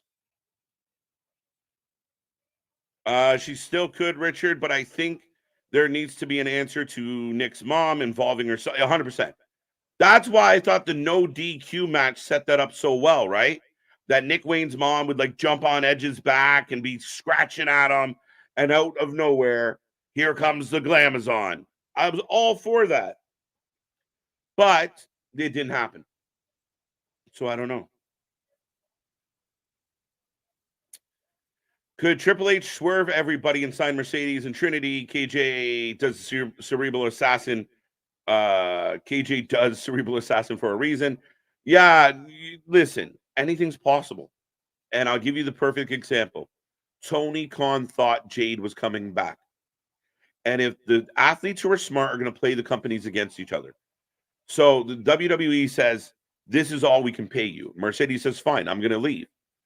Then she goes over to Tony, and now rumor gets out. She's going to sign. She's going to sign. Nothing's stopping Trips from picking up that phone and going, wait. Before you sign, maybe we can get a little higher. Right? So maybe that's what I like about this. That's what I like about the rumors. You know, a lot of people said there was no way Punk was coming back. But my prediction was based on the fact that Triple H doesn't fuck around. Triple H wants business to be business, and he wants business to be good. Oh, wheelbarrow. Wow, he lands. Nice spot. Now that's a good question. I don't know if she's currently on a Legends contract or not, Chair. I don't know. I know she was on, she had her NXT contract for commentary. That had come and gone. I don't know if she's on a Legends contract. Maybe a fact checker out there knows. I do not know that answer. I heard there's a max exodus happening in AEW right now. A lot of talent left. This Jericho shit, if true, could sink the company if not handled right. I haven't heard anything about a mass exodus. There is an influx of talent that are not being booked very well by Tony that I could see leave. Andrade first. Miro maybe. House of Black. I mean, as a collective, they don't get booked very well. So yes, tied to Jericho, not really in the sense of we don't know if there's any truth to the Jericho story at all. I know people talked about how he's been backtracking a little bit. At the end of the day, it's got to be handled accordingly. And I know I put up a clip last night of my buddy Nick talking about, Tony Khan. Like, somebody's asking about a very serious topic. You take the sunglasses off, you take the poofy hat off, you lean in like a boss, and you answer that question with the seriousness it requires. He looked like an idiot answering that question at that time, looking that way. Sorry, just the way it is. But yeah, I don't believe there's any mass exodus going on.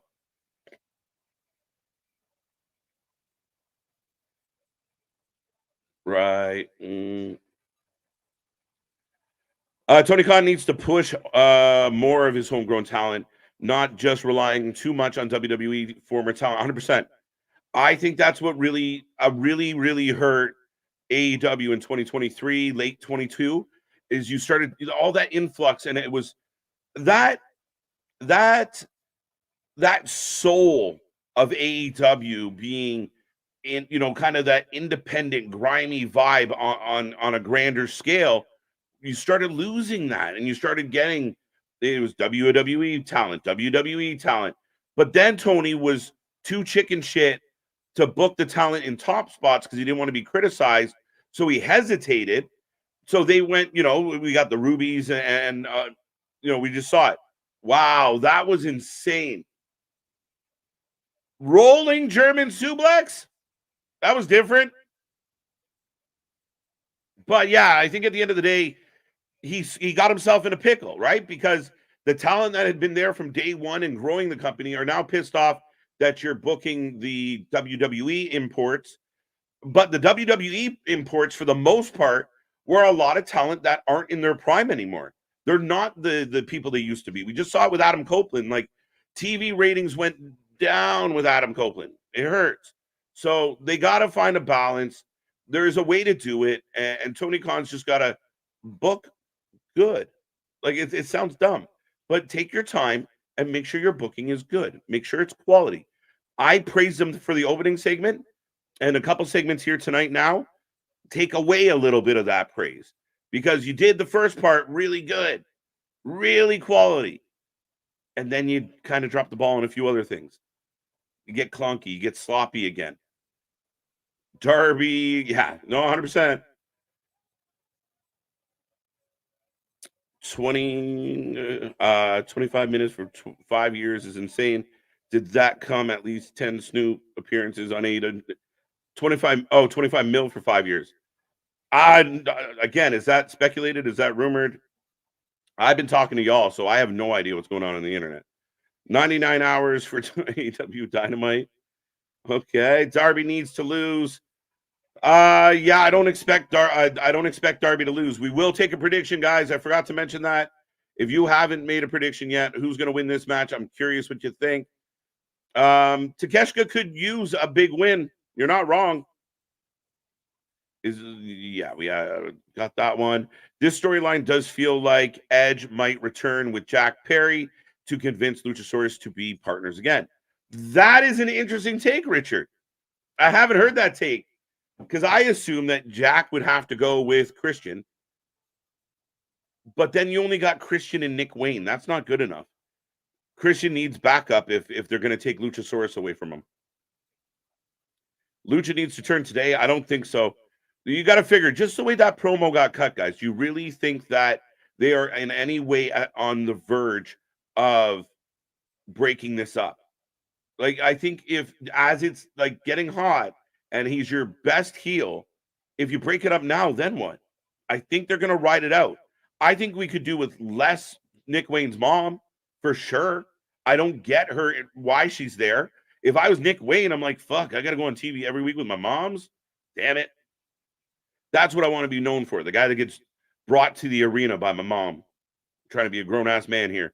I look like a 17-year-old. They don't got to treat me like one. I agree with that.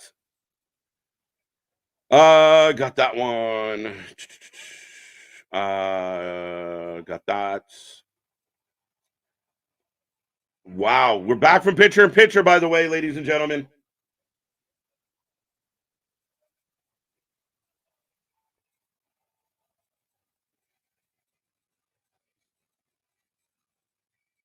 AEW.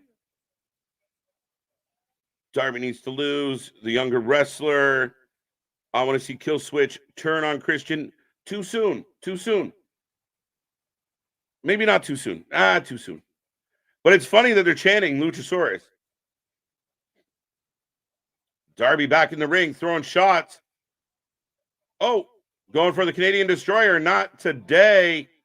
Oh!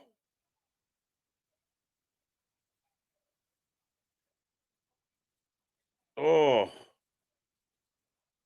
It's like a gosh tombstone. I know Jim Cornette isn't liked, but heard him on the podcast talking about pairing the younger wrestlers with established wrestlers. It makes a lot of sense. Listen, Jim Cornette rubs a lot of people the wrong way. Jim Cornette says a lot of outlandish shit. Jim Cornette says a lot of shit I don't agree with. And if you guys are new here, I will repeat what I've repeated a lot on this channel. I started doing this because I hated Jim Cornette. I hated his take. I was such an AEW mark. I hated what he was saying because I was really enjoying wrestling for the first time in years. But he's not wrong. He knows his shit. And shit like that, established wrestlers, younger wrestlers, it works. That's why when you put Punk in there with a Darby, you put Punk in there with a Ricky Starks, it helps get the younger stars over because the veterans should know better. When you put him in the ring with a Jericho who's trying to get himself over, it falls apart. When you put the two young talent together in the ring together, it could be a little sloppy, a little green. But Takeshita just goes through the guardrail, and we get a coffin drop to the outside. Stop the match. He's already dead. Oh, it's insane. Listen, I don't get how Darby does what he does. I have no idea. This man made a rubber. I think the back of his head hit Takeshita's head, to be honest.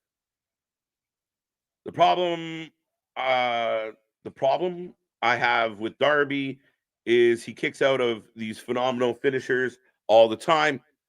Again, yeah, I think it's the overdoing it. I think what bothers me is he kicks out of everything and then loses to like a drop toe hold. That's a bit of the tricky part. Boom! Canadian Destroyer! 2-2-2.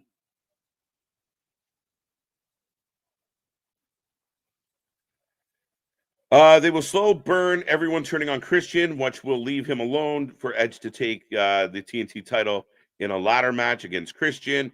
That's the story I want to see at the ending of Revolution. I'm good with that. And again, like you said, it's got to be a slow burn. You guys got to remember, there is nothing major on AEW's docket until Revolution. Where was that? March? Let me confirm. I believe it's March. Right? We're not going to count Battle of the Belts and shit like that. My bad. I'm going to confirm it. Takeshita looking for the win.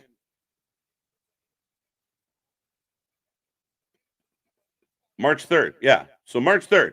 So right now, AEW has to make their TV quality because they have 8, 9. Yeah, they got a lot of weeks.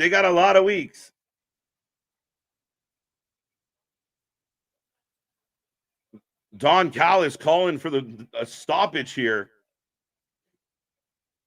Call the meat wagon. Pause. Yeah, I agree with you, Boston.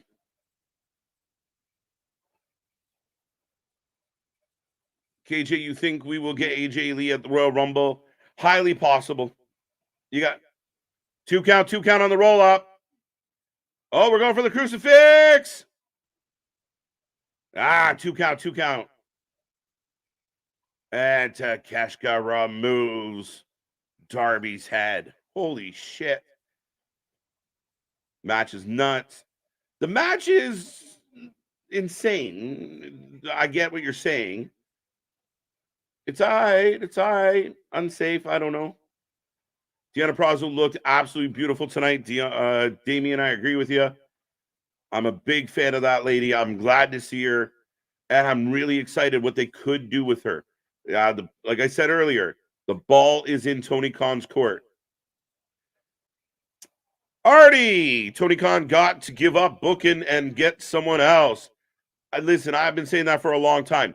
If he wants to oversee the booking, fine. But the problem I think he runs into is it's not just that he can't book. I think because he takes in so much of what the wrestlers want.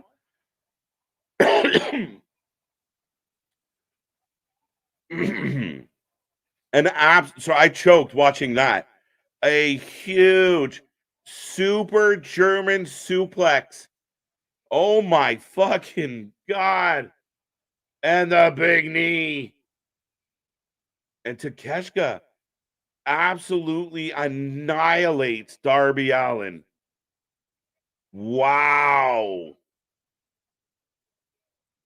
Yeah, I think part of it is, Jericho wants to do something, then someone else wants to do something, then the Bucks want to do something, then FTR's got an idea or Swerve's got an idea, and the show lacks cohesion. It really does. And then you get odd booking that doesn't make sense at all and odd formatting. But we will remind everybody, Tony Khan had no experience, going into this, right? None. His internet bullshit and Mark booking on the internet, that doesn't count. He had legitimately as much wrestling booking experience as you or I. So it could definitely be upgraded. Victor, how you doing? So that's about confirms it that Mercedes is the big signing going to TNA. Oh, I don't know, Victor. I don't know. You think one correlates to the other? I'm curious, my friend. it's been a slow burn. Lucha done this story already. He's been down this road for sure.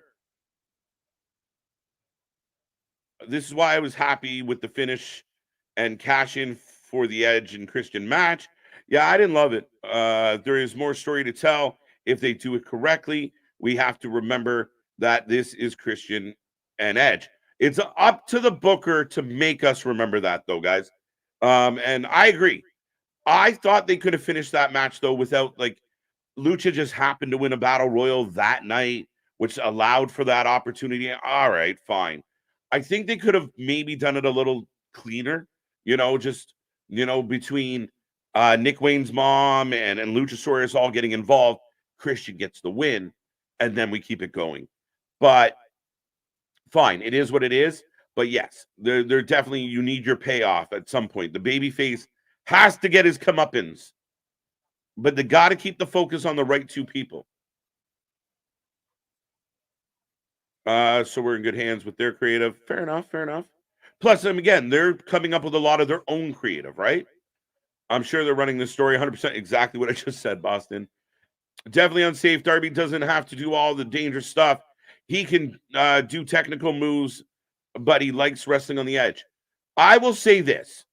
To accomplish what you just accomplished on Dynamite, the crowd was pretty quiet for most of it, to be 100% honest, is the kid is killing himself for not a lot of reward.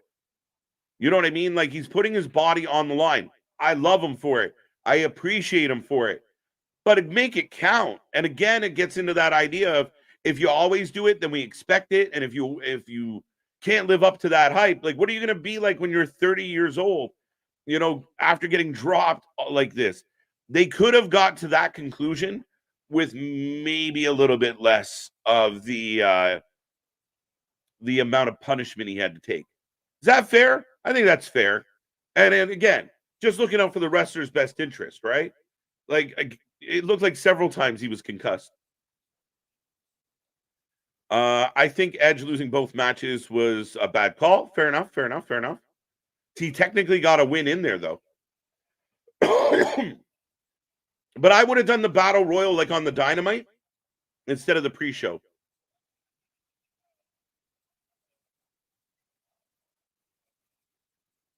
SmackDown's #1 reporter here, as we're back with Don Callis' family.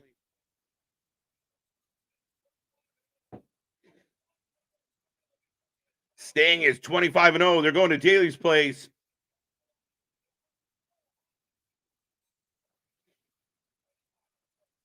There you go. There you go. Challenging Sting. I get that you didn't make it very clear, but I think Wardlow versus Sting. And the end of that segment was weird. Did anyone see Renee Paquette kind of like tiptoe backwards awkwardly?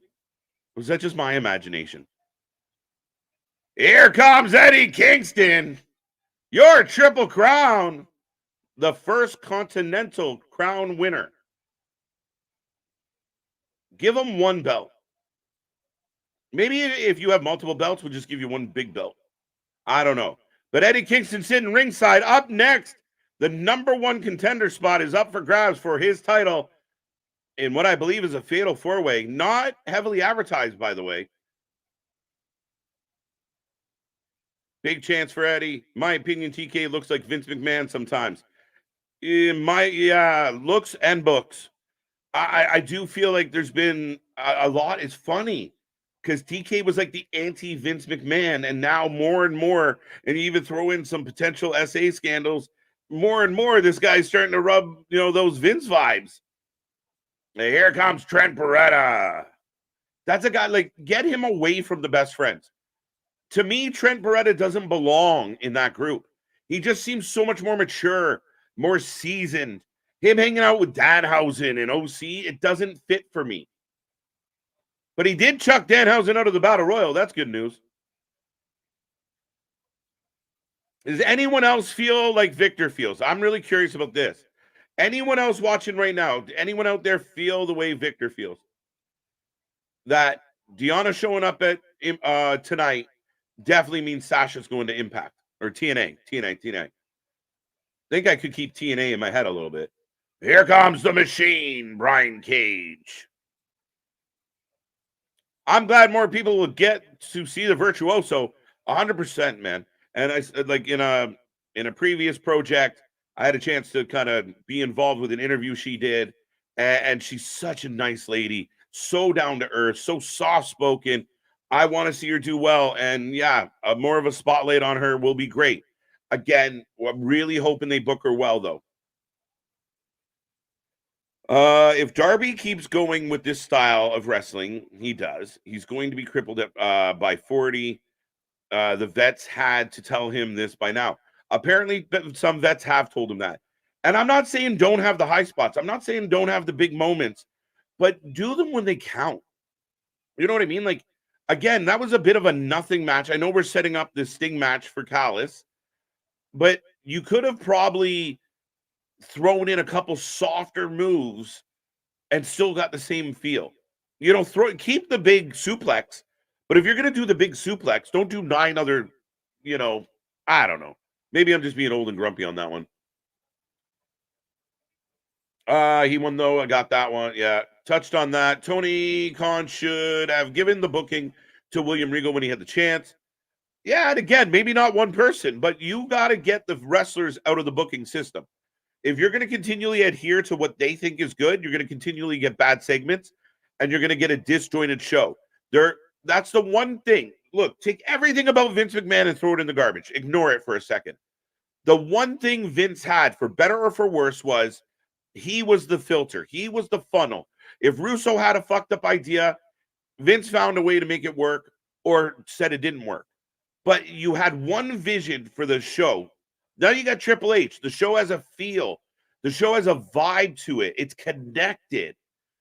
You get a lot less disjointed booking when you have a vision. And Tony, to me, his vision is spur the moment, you know, whatever, whoever's standing in front of him. Yeah, sure, do that. It is what it is. But right now, we got a fatal 4-way. Who are you predicting will be the number 1 contender? It's driving me nuts. Who do you think, folks? Who do you got? Who do you got? Who do you got? Great show, Jordan. I'm gonna assume you're talking about the Wrestling for Life Network. So thank you. Vikingo is so overrated. He shouldn't be on television. Again, Vikingo's not signed to your company. I love the bounty hunter. He is not under contract to your company. Where are the contracted? You know, you saw Wardlow. We just saw Hobbs in the back. You saw, you know, all right, nice arm drag, Vikingo. But yeah, I mean, again, is he good? Is he acrobatic? Yeah. He's like going to watch one of those shows on the Vegas Strip where people are jumping off fucking pirate ships and shit. Like, it's just a lot of that. Like right now, Brian Cage is dealing with this little guy, which he should just squish like a pimple. Got Trent for the win. I would love Trent to win this one. I'm going with you. Brian K. Casey J says, Brian. We'll see. To me, Brian Cage doesn't get booked enough like a big badass. But yeah, I could do without. You have a lot of in-house talent that you are paying for as Tony Khan that you are not using, yet you seem to keep highlighting other people that aren't committed to your brand.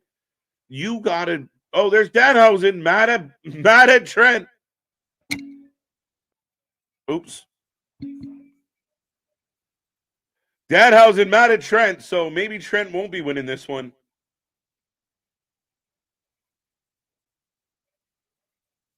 Trent Beretta for the win. I like it. KJ, any thoughts on what Triple H will announce tomorrow? We will be here live tomorrow for that announcement, guys. We're going to do a special show tomorrow night. Impact / TNA is doing another best of show. So we thought we'd come on, chat with the peeps, and catch the P. Pause. catch the Peacock exclusive. The announcement, I'm up in the air. I've heard that it was going to be connected to TNA. Then I've heard it's 100% not connected to TNA. I don't know what it is. I partly wondered if it had something to do with just maybe a talent. Maybe he shows up tomorrow and tells us Sasha Banks coming back. I don't know. This one, I really don't have a pulse for it.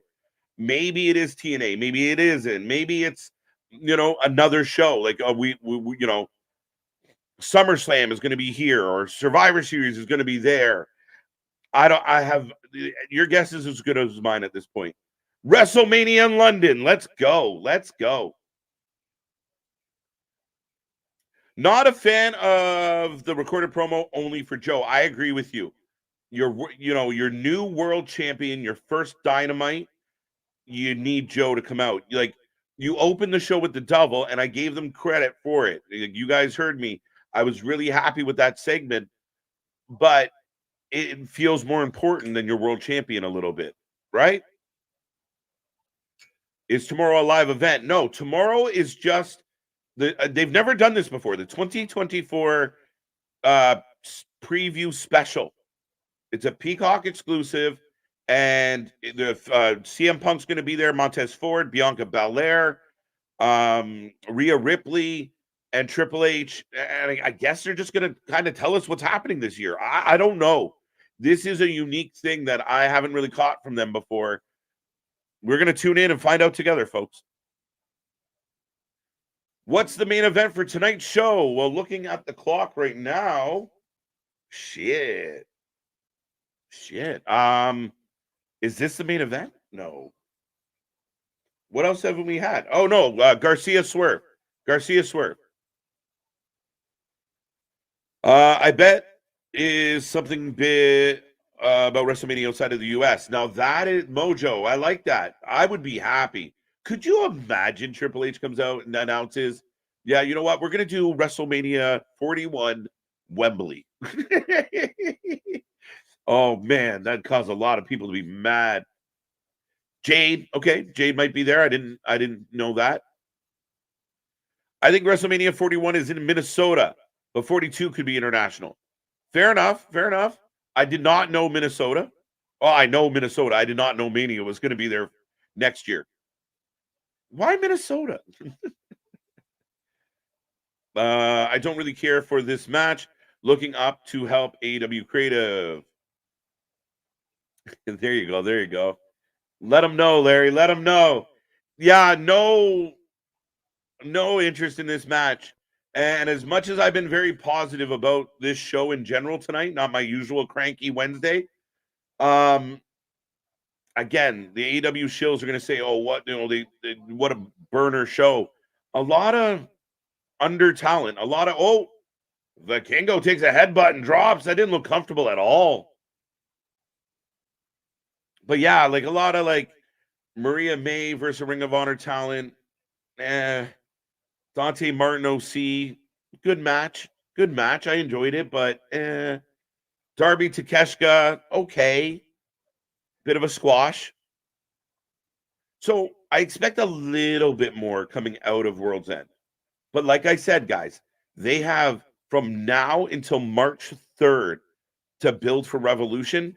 We're going to get a lot of slow burn here, I imagine. Plus, you got a lot of athletes. MJF's banged up. Adam Cole's banged up. Samoa Joe might be just tired. Like, they're they got to rest some people. But yeah, I would have liked to see the world champion on this show tonight. It's such a big deal that you ended the historic run. Remember, MJF's run was historic. So you have Joe finally end it, and nobody.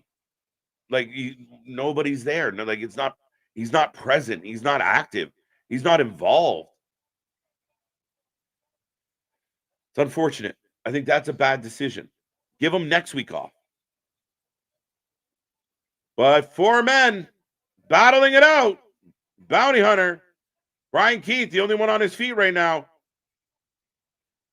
As long as they book Samoa Joe like an unbeatable monster till at least Wembley, I'm happy. Give us a Nation of Domination Samoa Joe. Here's the thing. I actually think that Samoa Joe might lose the belt at Revolution. We'll see. Maybe I'm jumping the gun, but I got a vibe. I think Swerve Strickland's going to be the guy that leaves Revolution with the belt. Bold statement, I guess. But that's my vibe. Swerve wins at Revolution, and you might actually set up Swerve versus Ospreay for Wembley. And then Ospreay beats Swerve. That's kind of how I feel. Y'all can let me know if I'm crazy. Danhausen in the ring. I don't care for this, man. Like Trent Beretta, like I know people like Danhausen. I don't give a fuck. Super kick on him now. Brian Cage gets taken out. Vikingo to the top. Moonsault. There you go. There you go. And we got Keith might win this though. You figure Keith versus Eddie's going to be a good one. I know Nick's going to be at home pumped. Diving headbutt charge. We got a two. We got a two. We got a two. Mojo or another WrestleMania in Canada seems more safer. I would love another WrestleMania. Look, true story. I've never been live for WrestleMania. Now that we do this, I don't know how I'd pull it off, but I think I would go out of my way to try and get to go to a WrestleMania. Trent Beretta, your new #1 contender, folks.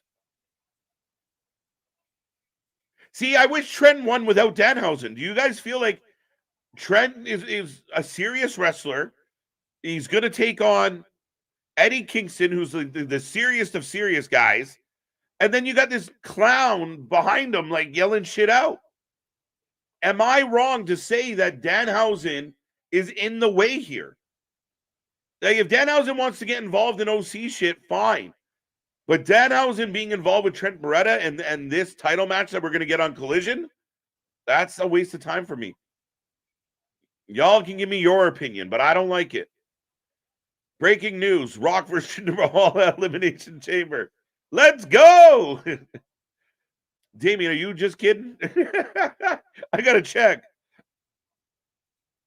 The special announcement will be the departure of Kevin Dunn. Yeah, there's nothing special about that. Maybe joyous. Oh, Mac Daddy here. Oh, Adam Page showed up. Wait.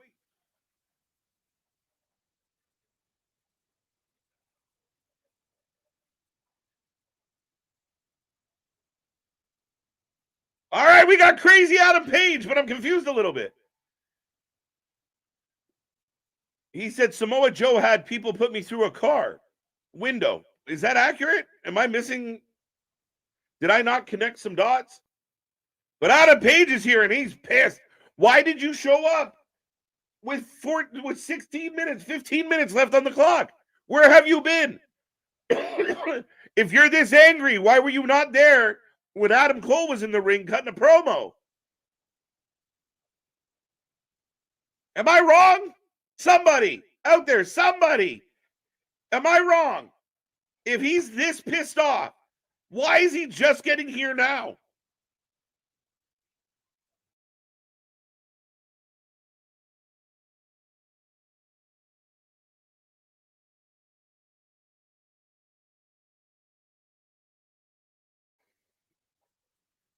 Page at the bar next door. Yeah, like, what the fuck? He said, I'm gonna beat up Joe, and if Joe's not here, I'm gonna beat up Cole. Well, Cole was in the ring. Where were you? See, let's run it back, folks.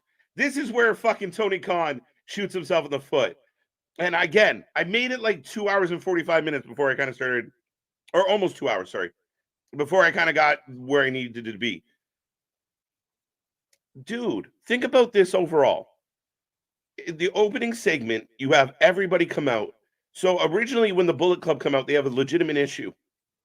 You're outnumbered. And then the Acclaimed come out, a trios, to counteract Wardlow. Well, why didn't Adam Page show up then run out and drill Wardlow and turn the tide. Now you got 4 on 4, not 6 baby faces and 4 heels. Somebody help me. After praising this guy, he's making me take it away. I don't give an F about the segment. KJ, he was kicked out of the bar. I think it wasn't his luggage he was pulling. It was a cooler. I don't get it. I don't get it. So Adam Cole comes out and says, "We are the undisputed devils. Fuck us. We're gonna go to war with everybody." Jay White comes out and says, "Wait a minute, that's not cool." They go down to the ring. A fight breaks out. Wardlow is the X factor, the odd man out that swings the tide in the heel's favor.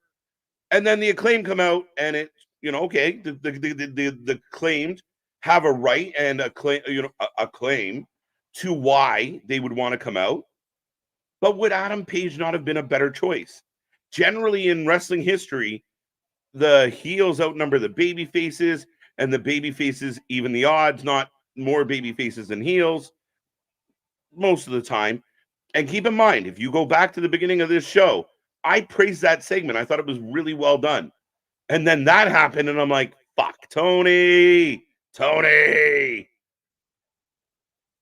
Adam Page must have been Lady B. I like that. I'll give that one a star. That was a good one. Not wrong at all.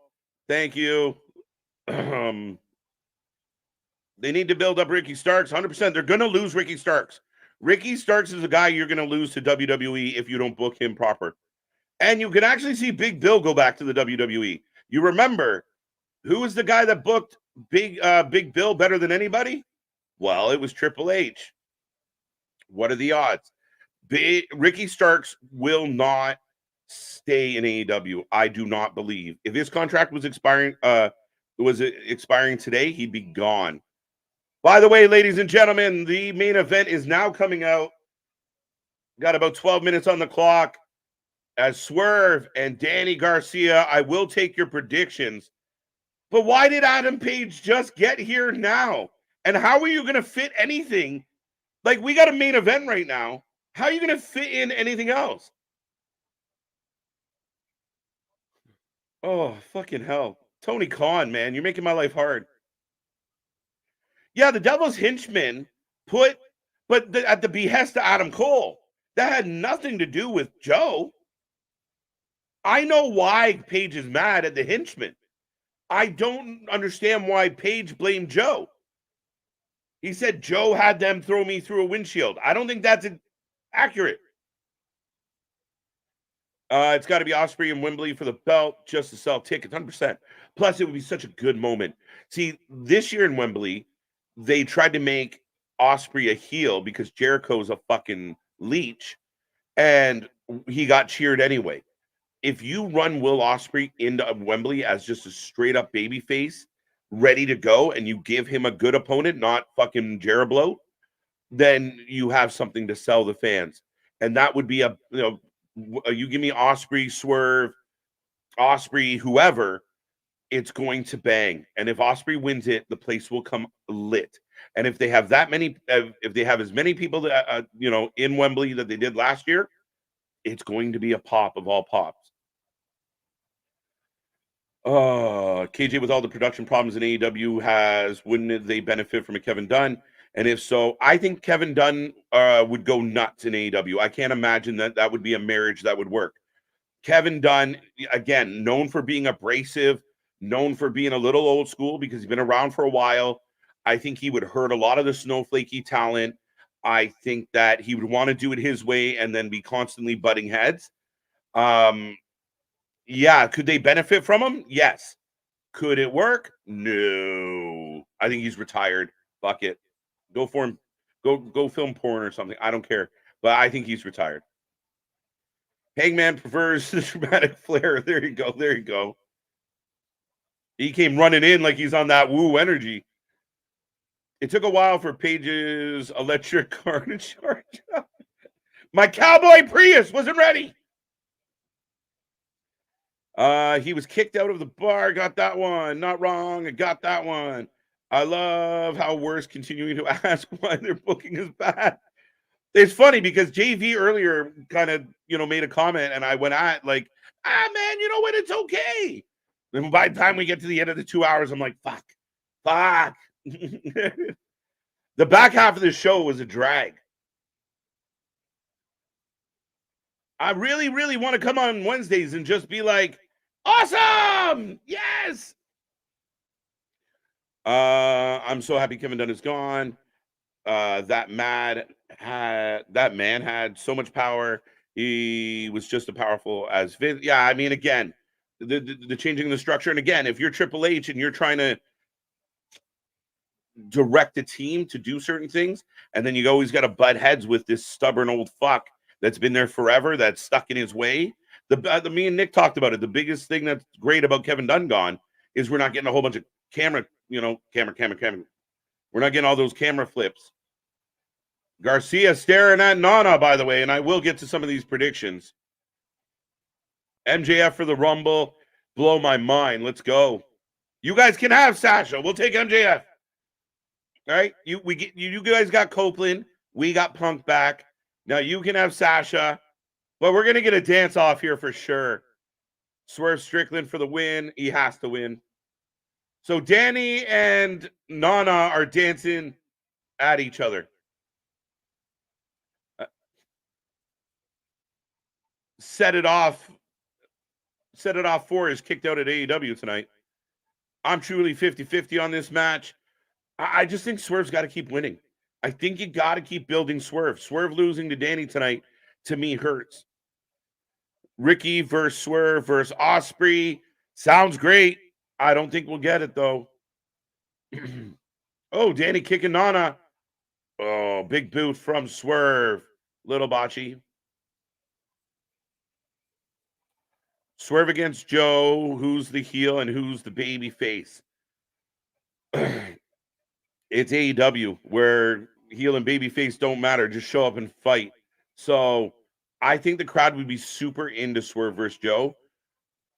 Joe is technically the heel, but the fans love him. The fans respect him. So it's a tough one. And Swerve's kind of in the same boat. He's been a heel, but he's getting over his shit. Like I would turn up Swerve's babyface attitude 100%.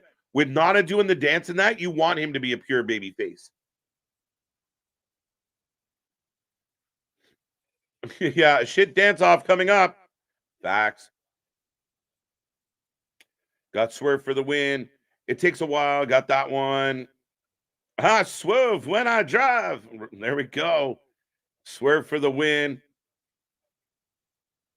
Oba and Starks under Heyman. There's a crew, if you've ever heard of one.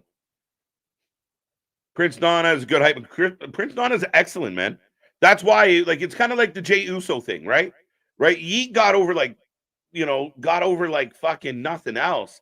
And then he comes out and he's got all the crowd bumping their hands. Everybody's with it.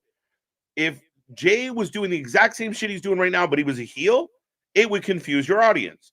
So once you have everybody swerving when they drive, you got to lean into the baby face as far as I'm concerned. So then he becomes sympathetic when he takes on a Joe. And as much as people love Joe and Joe will get his pops but Joe's the prick and Swerve's the up and coming baby face trying to take him out. Does that make sense? Like that's the way I would be doing it. Stone Cold would be hiding and waiting between shit to get to Adam. Yeah, right? Yeah, it's really weird that this is a random segment late in the show that all of a sudden I just made it. My plane landed late. What was it? Where were you? What were you done? What you done? If Starks is smart, he'd get the hell out of AEW. I'm with you, Ermin. Listen, I believe that Ricky Starks is a star, and I can't wait to see him have the spotlight that I believe he deserves. I think he will excel. I think, could you imagine like LA Knight, Ricky Starks, that type of vibe, that energy? Like he's there for me. And I think you can run him as a heel, you can run him as a baby face, but everything from his entrance to his presence works for me. And I think he just needs some fine tuning, some better production, from some better booking. Yeah, I'm all for it. That was reported by WWE Heels Yard, posted that match, KJ. Let me roll back. I'm forgetful. I'm forgetful. Vitamins are true. What match? I can't find it. What are you saying? But I agree with Dale. It's clickbait. It's all clickbait bullshit. What else we got here, folks? Keep it coming. We're almost done here tonight. I'm truly 50-50. Got that one. Dying. Love it. Swerve Strickland for the win, as it should be. MJF for the Rumble. I still blow my mind. Let's go. Breaking news. Richard is high as fuck. The Bunny is heading to TNA as Ali once again. I thought you were saying Bad Bunny. She should go back. But yeah, I don't know if I can believe you or not, Richard. I imagine that they're gonna have to bring Ali back to life, like they did with Eric Young. TNA's got to stop killing off people because sometimes they come back. But Ali was technically killed off, so they're gonna have to revive her. But Ali going to TNA, let's go, let's go. So maybe that's one of your true predictions. I never know with you, my friend. Big knee by Danny. And Mac Daddy's been doing all the commentary for Garcia matches. Swerve is the wrestler that will make another wrestler look good, even in defeat. 100%. I completely agree with that. He is a talented guy. In and out of the ring, I think he's good. I think less Mogul Embassy, less other people, just Swerve and Nana, Swerve as a baby face, and let him wrestle. KJ, especially Swerve versus Joe, he should be super baby. Yeah, exactly. I'm with you, Larry. All right, you run that right up. You have Swerve trying to dance. You have Joe taking out Nana. Oh, nice slap to the chest.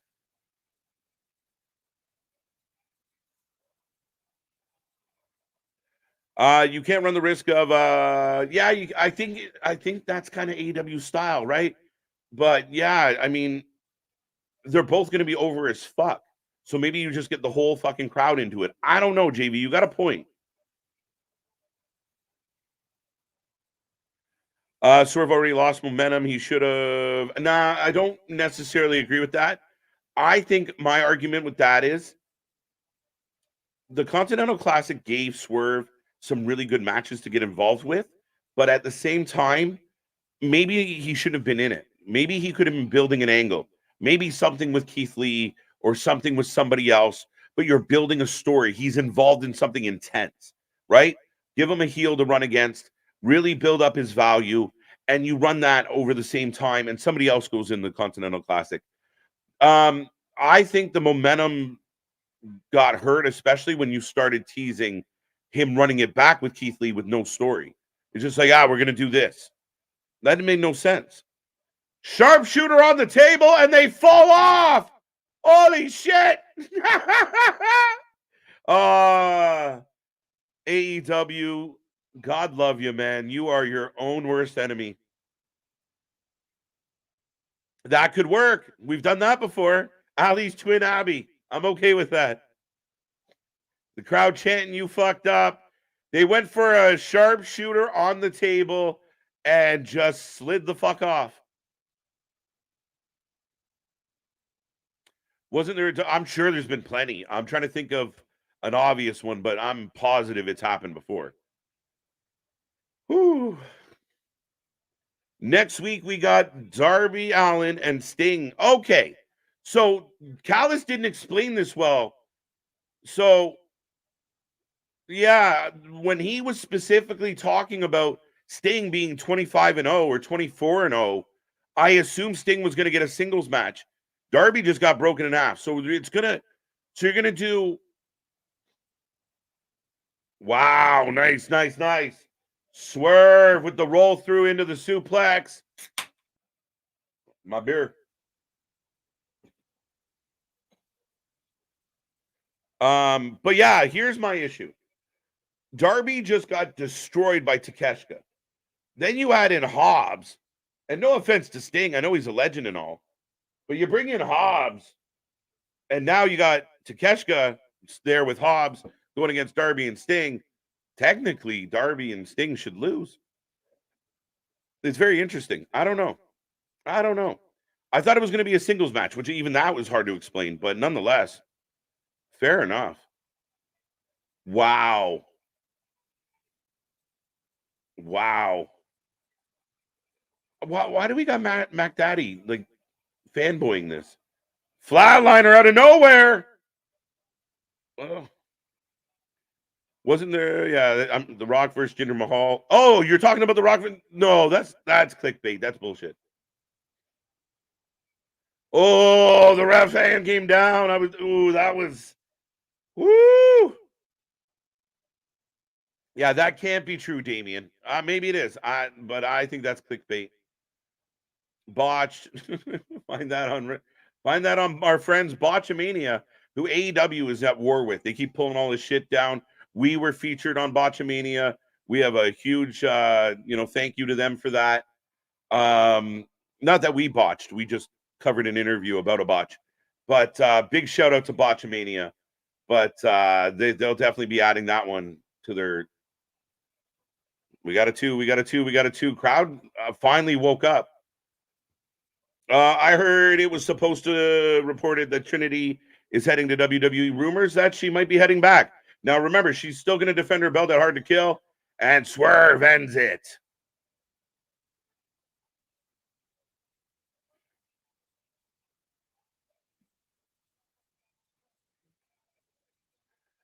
Joe is a heel. That would make even more sense for TK to give Joe versus Miro, but we know that is just me. Yeah, that's wishful thinking, my friend. Yeah, I would love that. Miro gets a win. Now but yeah, Miro again. Could Miro go back to the WWE? Apparently, CJ Perry is not officially signed. She just on a per appearance kind of handshake deal, I think. But Swerve getting thrown out the handshake for Danny. And the low blow from Nana. But see, here's an issue now. So it's a heel move on Danny, who's been a heel more than a baby face, and Mac Daddy's in the ring. Swerve versus Mac Daddy does nothing for me. Right? And another low blow. But it's against people you don't care about. Like right now, the crowd's quiet.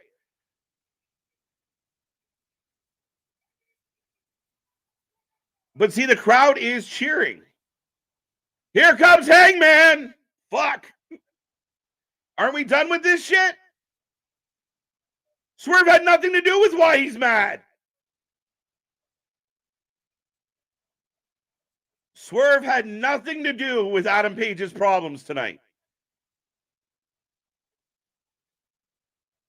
Drew Galloway needs to be all elite. I don't know. What are you going to do with Drew Galloway in all elite wrestling? Drew versus Adam Page, Drew versus Swerve, Drew versus who? He towers over everybody.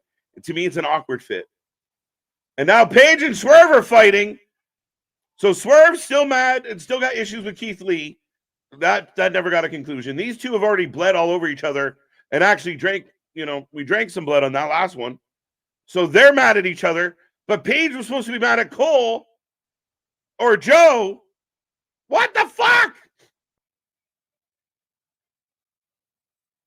Oh, Tony Khan, you're killing me, Smalls.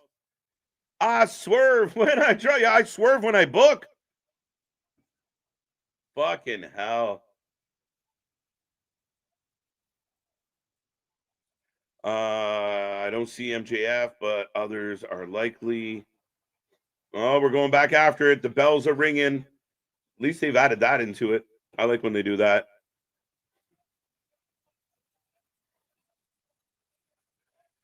That was fucking brutal.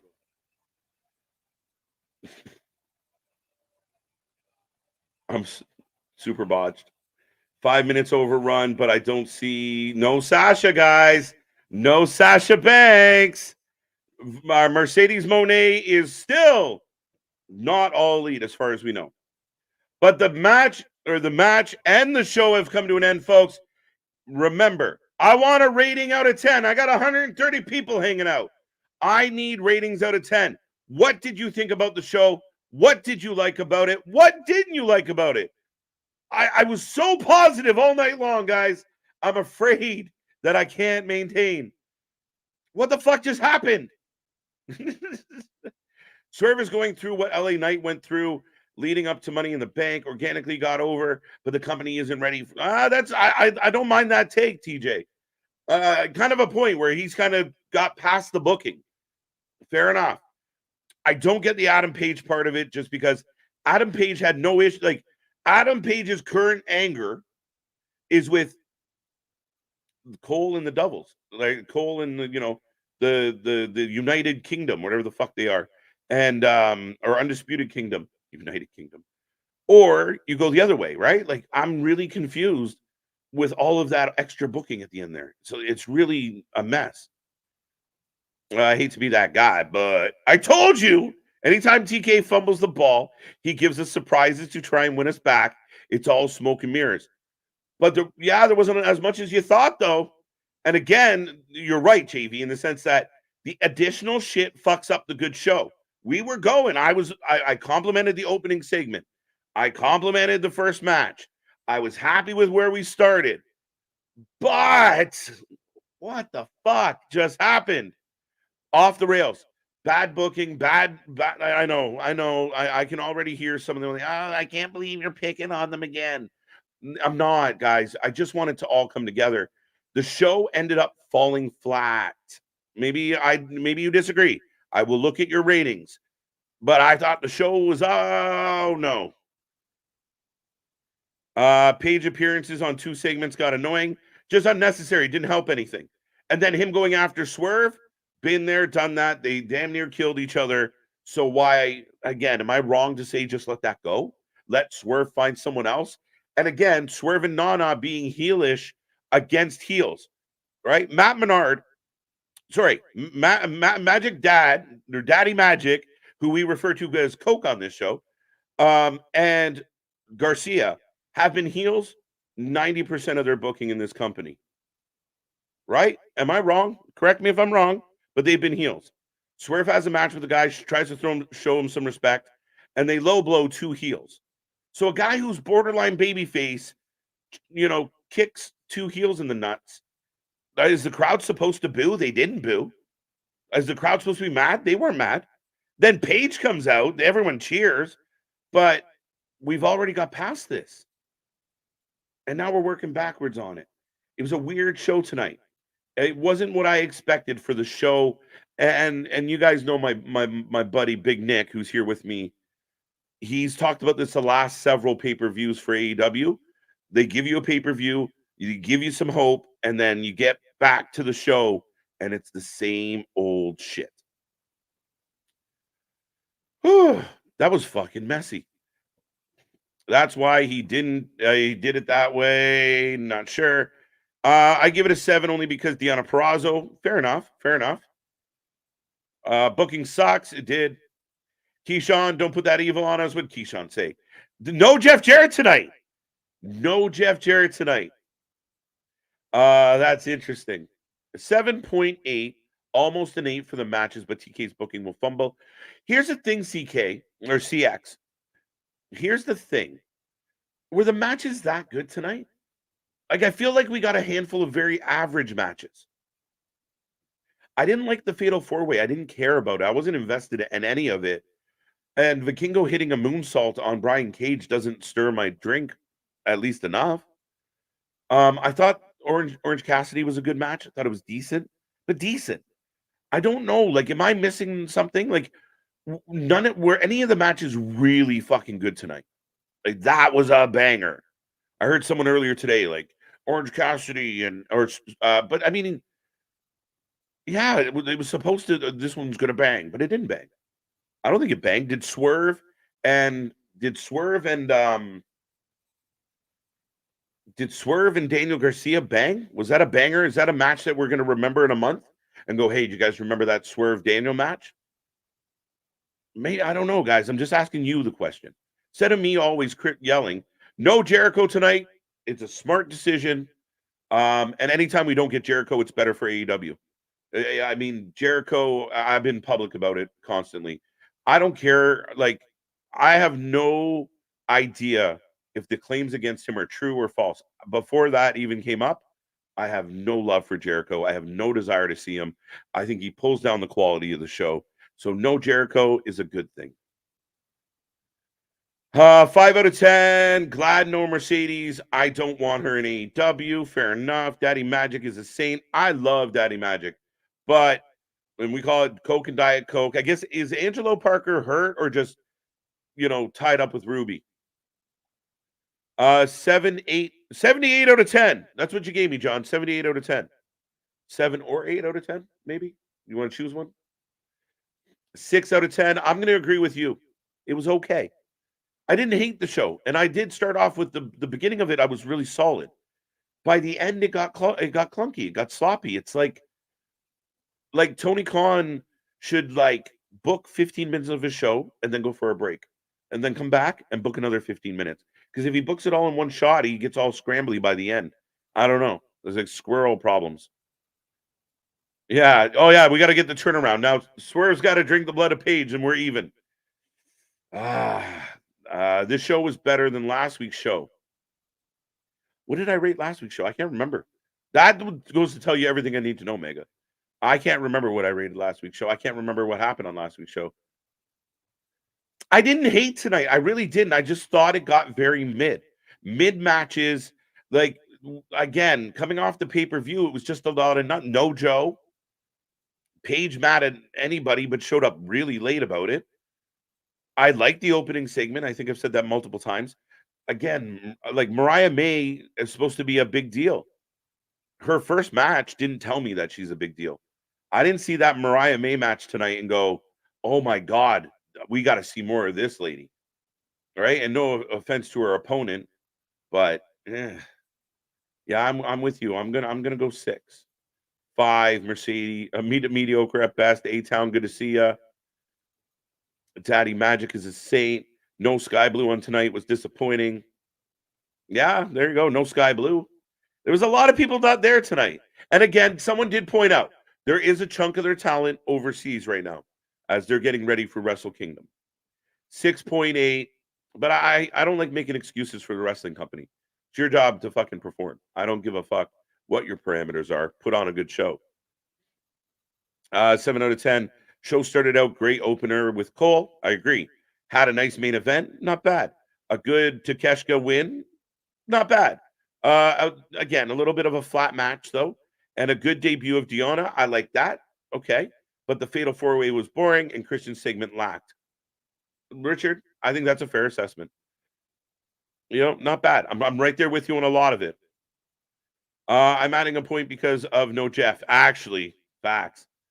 7 out of 10, especially because of Deonna. Yeah, and again, Deonna, what I like about Deonna showing up was very simple. Like, yeah, she kicked Mariah May, which sets her up.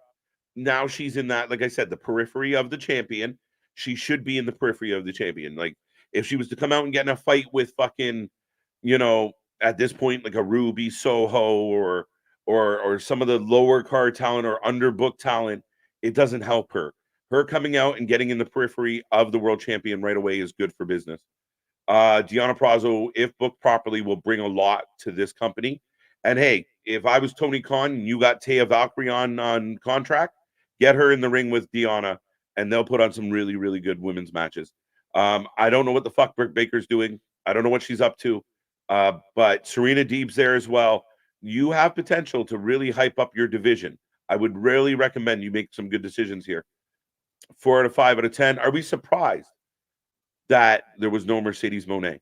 I put Mercedes Moné on the thumbnail of the show because the dirt sheets were pushing it so hard, but she wasn't here. So again, remember where you get your news. Daddy Magic character coming to his own finally. Listen, Daddy Magic was the best part of the Jericho appreciators. He was better than Jericho. He was better than Danny. I mean, Anna Jay might be better for other reasons. But if it was just Daddy Magic and Angelo as a tag team going after tag team gold, and you have Daddy Magic cutting the fucking promos, those 1980s Jim the Anvil Night Art promos, chomping on the gum and pointing at the camera. That is gold. But that stopped. When was the last time Daddy Magic cut a really hard promo like that, where he's just chomping on the gun and yelling at the camera? That's his bread and butter. They got over. I hated them as 2.0, but I think that they were the best part of the Jericho Appreciation Society. It's a fucking mouthful. I'm happy that Deonna Purrazzo is used very well. No, I'm really hoping that we get a really good one with her. Takeshita needs to be the heel that wins clean. He doesn't have to win clean, though, to be honest. I mean, if you're going to be with Don Callis, all bets are on the table. I don't think there is a heel that has to win clean. But you can build him up. He can go. He can really go. I'm a big fan of him. He's come a long way. I don't know. I mean, he beat the living shit out of Darby. Darby got dummied tonight. One of the pillars got fucking whooped. -2 out of 10. Your number one heel. Nah, it's a little aggressive. Your number one heel is sitting in a chair with a foot cast on. Nothing makes sense. And if you're giving the show a high number, it's because of Deonna. You are part of the problem. Facts. I'll give you a little bit of love on that, JV. The AEW fans, you got to step up and go, Tony, this sucks. But again, you'll go online right now and people will be praising the show. Well, that was a 5-star match. That was a burner. This was amazing. That was amazing. It's not. It is a bit, again, it's a bit of a mess. More people hurt than not hurt. More people absent than not there. It really was an empty show. Tony Hubbard went to the cupboard and it was fucking bare. 6 out of 10. The swerve match was good, not great. I think it's because too many kickouts. It just, again, it was just kind of flat. And again, I don't think anyone's that invested in the situation, right? Like, yeah, for all the people shitting on other companies' main events for their shows, this wasn't one of the better ones. I don't remember last week's show. Yeah, 8 out of 10. All right, last call on chat. I still see 100 people hanging around with me, so I will click through. But unless you're saying goodnight, I don't got many more answers for you as I'm running out of throat at this point. Pause. Last week was a 7. I'm sort of a sports entertainment guy. All right, fair enough. I'm also a sports entertainment guy, but I believe the best sports entertainment pays off in the ring. So, yeah, maybe last week was a 7. I can't remember last week.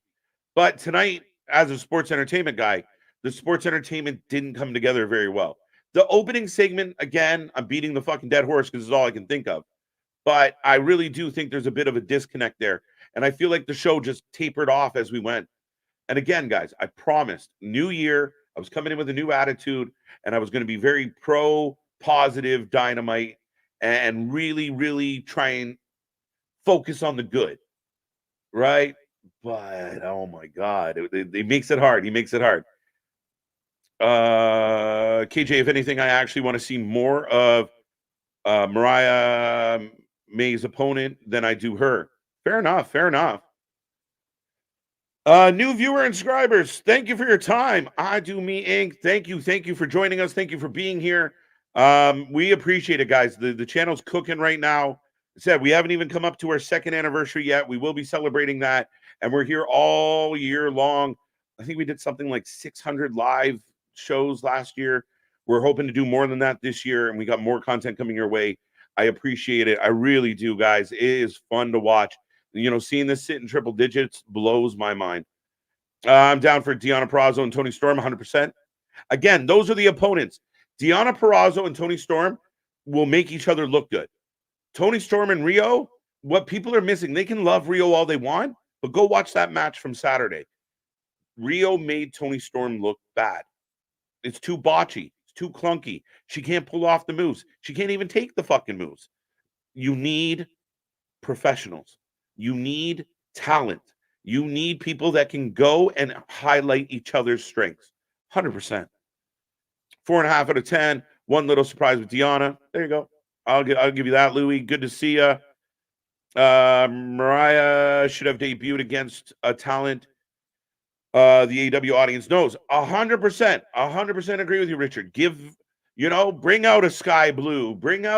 I know that's a bad example. I know people are going to cut me up, but bring out somebody that's been booked on your show consistently, a Ruby Soho, somebody, and let her pick up a win. Let her pick up a heel win against a a Willow, right? You know, somebody that's been consistently on the show. You bring out a brand new talent and you put her in a squash match. Again, nobody thought she was going to lose. Fine. But you kind of want to tell the audience this is what this lady's about. And I don't feel like we got that tonight. Raw was a lot better. Raw and NXT was better. I'm going to be straight up with you guys. And if you disagree with me and you haven't watched the other two shows, I'm sorry. Raw was really good this week. I really enjoyed it. Tonight's show felt longer than Raw. Does that make sense? That's my issue, right? Catch you at 8 p.m. We will be back tomorrow for that. I'm about to talk about it. Raw was better. NXT was better as well, guys. It really was. Daddy Magic should do commentary. He'd be good. Anybody but Excalibur would make me happy. No Sasha. The reporters. Could it be the dirt sheets don't know everything, right? No. But Deanna will be in catering in a month. That is my biggest fear, my friend. Right? She's going to start dropping matches to Riho and then spend all her time, you know, taking indie bookings with fucking Taya Valkyrie. Yeah, that's my fear. I'm going to give Tony a chance. Tony Khan, your challenge. Don't fuck this one up. Don't shoot yourself in the foot with Deanna. She is a gem. Make it right. Make it work. Don't do this to her. Put her in the right positions to succeed, please. The women's division got a little better with Deanna Purrazzo 100%. And again, like I said, Serena Deeb's coming back. Hopefully Britt's on the horizon. I don't know what, like, Tony Khan is paying Britt to be a dentist, apparently. Literally, not just in character. The pillar crumbled like Rome. He did. That's when you call people the pillars of your company too early, you end up with the pillars crumbling. We want money back. We want our money back, right? Well, folks, like I always say here, the wrestling sucks. We never do. AEW, AEW, AEW. All righty then. All right, you guys are just, oh, there we go. All right, I'm almost at the bottom, and then I'm getting out of here. KJ, excuse my language, my friend, but when the fuck have you seen WWE's number one heel be in the ring with crutches unless it's part of an angle?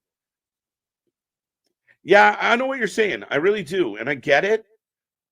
I think they got fucked. I mean, they were so committed to the storyline. The only thing they could have done was make somebody other than Adam Cole the devil, but you were so pot committed to Adam Cole being the devil, you couldn't do anything else.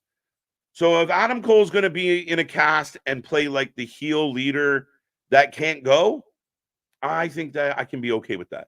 I understand that. And we've had some, you know, crutchy, wheelchairy angles in WWE as well. But my problem was Joe wasn't there to confront it. MJF's not there to confront it. So it means nothing. It's just words. And then the people who were mad at him, I thought Jay White was a nice touch. I thought Jay White was a good decision. But then Adam Page should have been in that segment. You know, when they were fighting, Adam Page should have come running out fucking mad. And he fucking starts swinging at Wardlow. Wardlow gets tossed out of the ring. And he's just wide-eyed and crazy and like, ah. And then he's in the back after a couple segments later. And Renee's like, Adam, what happened? Like, oh, you're here. We weren't expecting you. And he's like, you know what, Renee? They put me through a car windshield. I'm taking out every one of them. This is bullshit. I'm not just a piece of meat. Rah, rah, rah, rah, rah, rah. It would have played well than what I think we got instead. Good night. Peace. Drink some ginger lemon tea. We need a civil society. All right, I'm with you, but I'm broken. Cheers to that. Last week was awful. There we go. Sasha Banks was bred for the WWE system. I'm just worried that, again, she's going to get in these matches with not the same talent, right? No offense, but her fighting Statlander isn't the same as her fighting Bayley. So will she get exposed? But if it's all about the money, do you, girl. Good night. All right, ladies and gentlemen. Thank you. I'm going to pull the plug on this one with still 90 people hanging out tonight. We are back tomorrow, the WWE 2024 special preview show, Triple H's huge announcement. Plus, we got the doubleheader on Friday. We are the channel that just watches more live wrestling than anyone else. Rest in peace, Scott Hall. Dirt Sheets were trying to help Tony. Yeah, no, it's fucked. I wonder if it helped. All right. Aren't they doing Wrestle Kingdom? That's up in the air. That's a tough sell. But the Cole segment should have ended the show. 100%. 3.5 out of 10. Fair enough. All right. That's about everybody. JV, I see your one there, but we'll talk about it some other time. Ladies and gentlemen, we appreciate every minute you spend with us. We are the Wrestling for Life Network. Make sure you hit like and subscribe. Check out all our links below. Find us on social media. Be a part of the family if you're not already. And until next time, tomorrow, I'll see you on the flip side. Good night.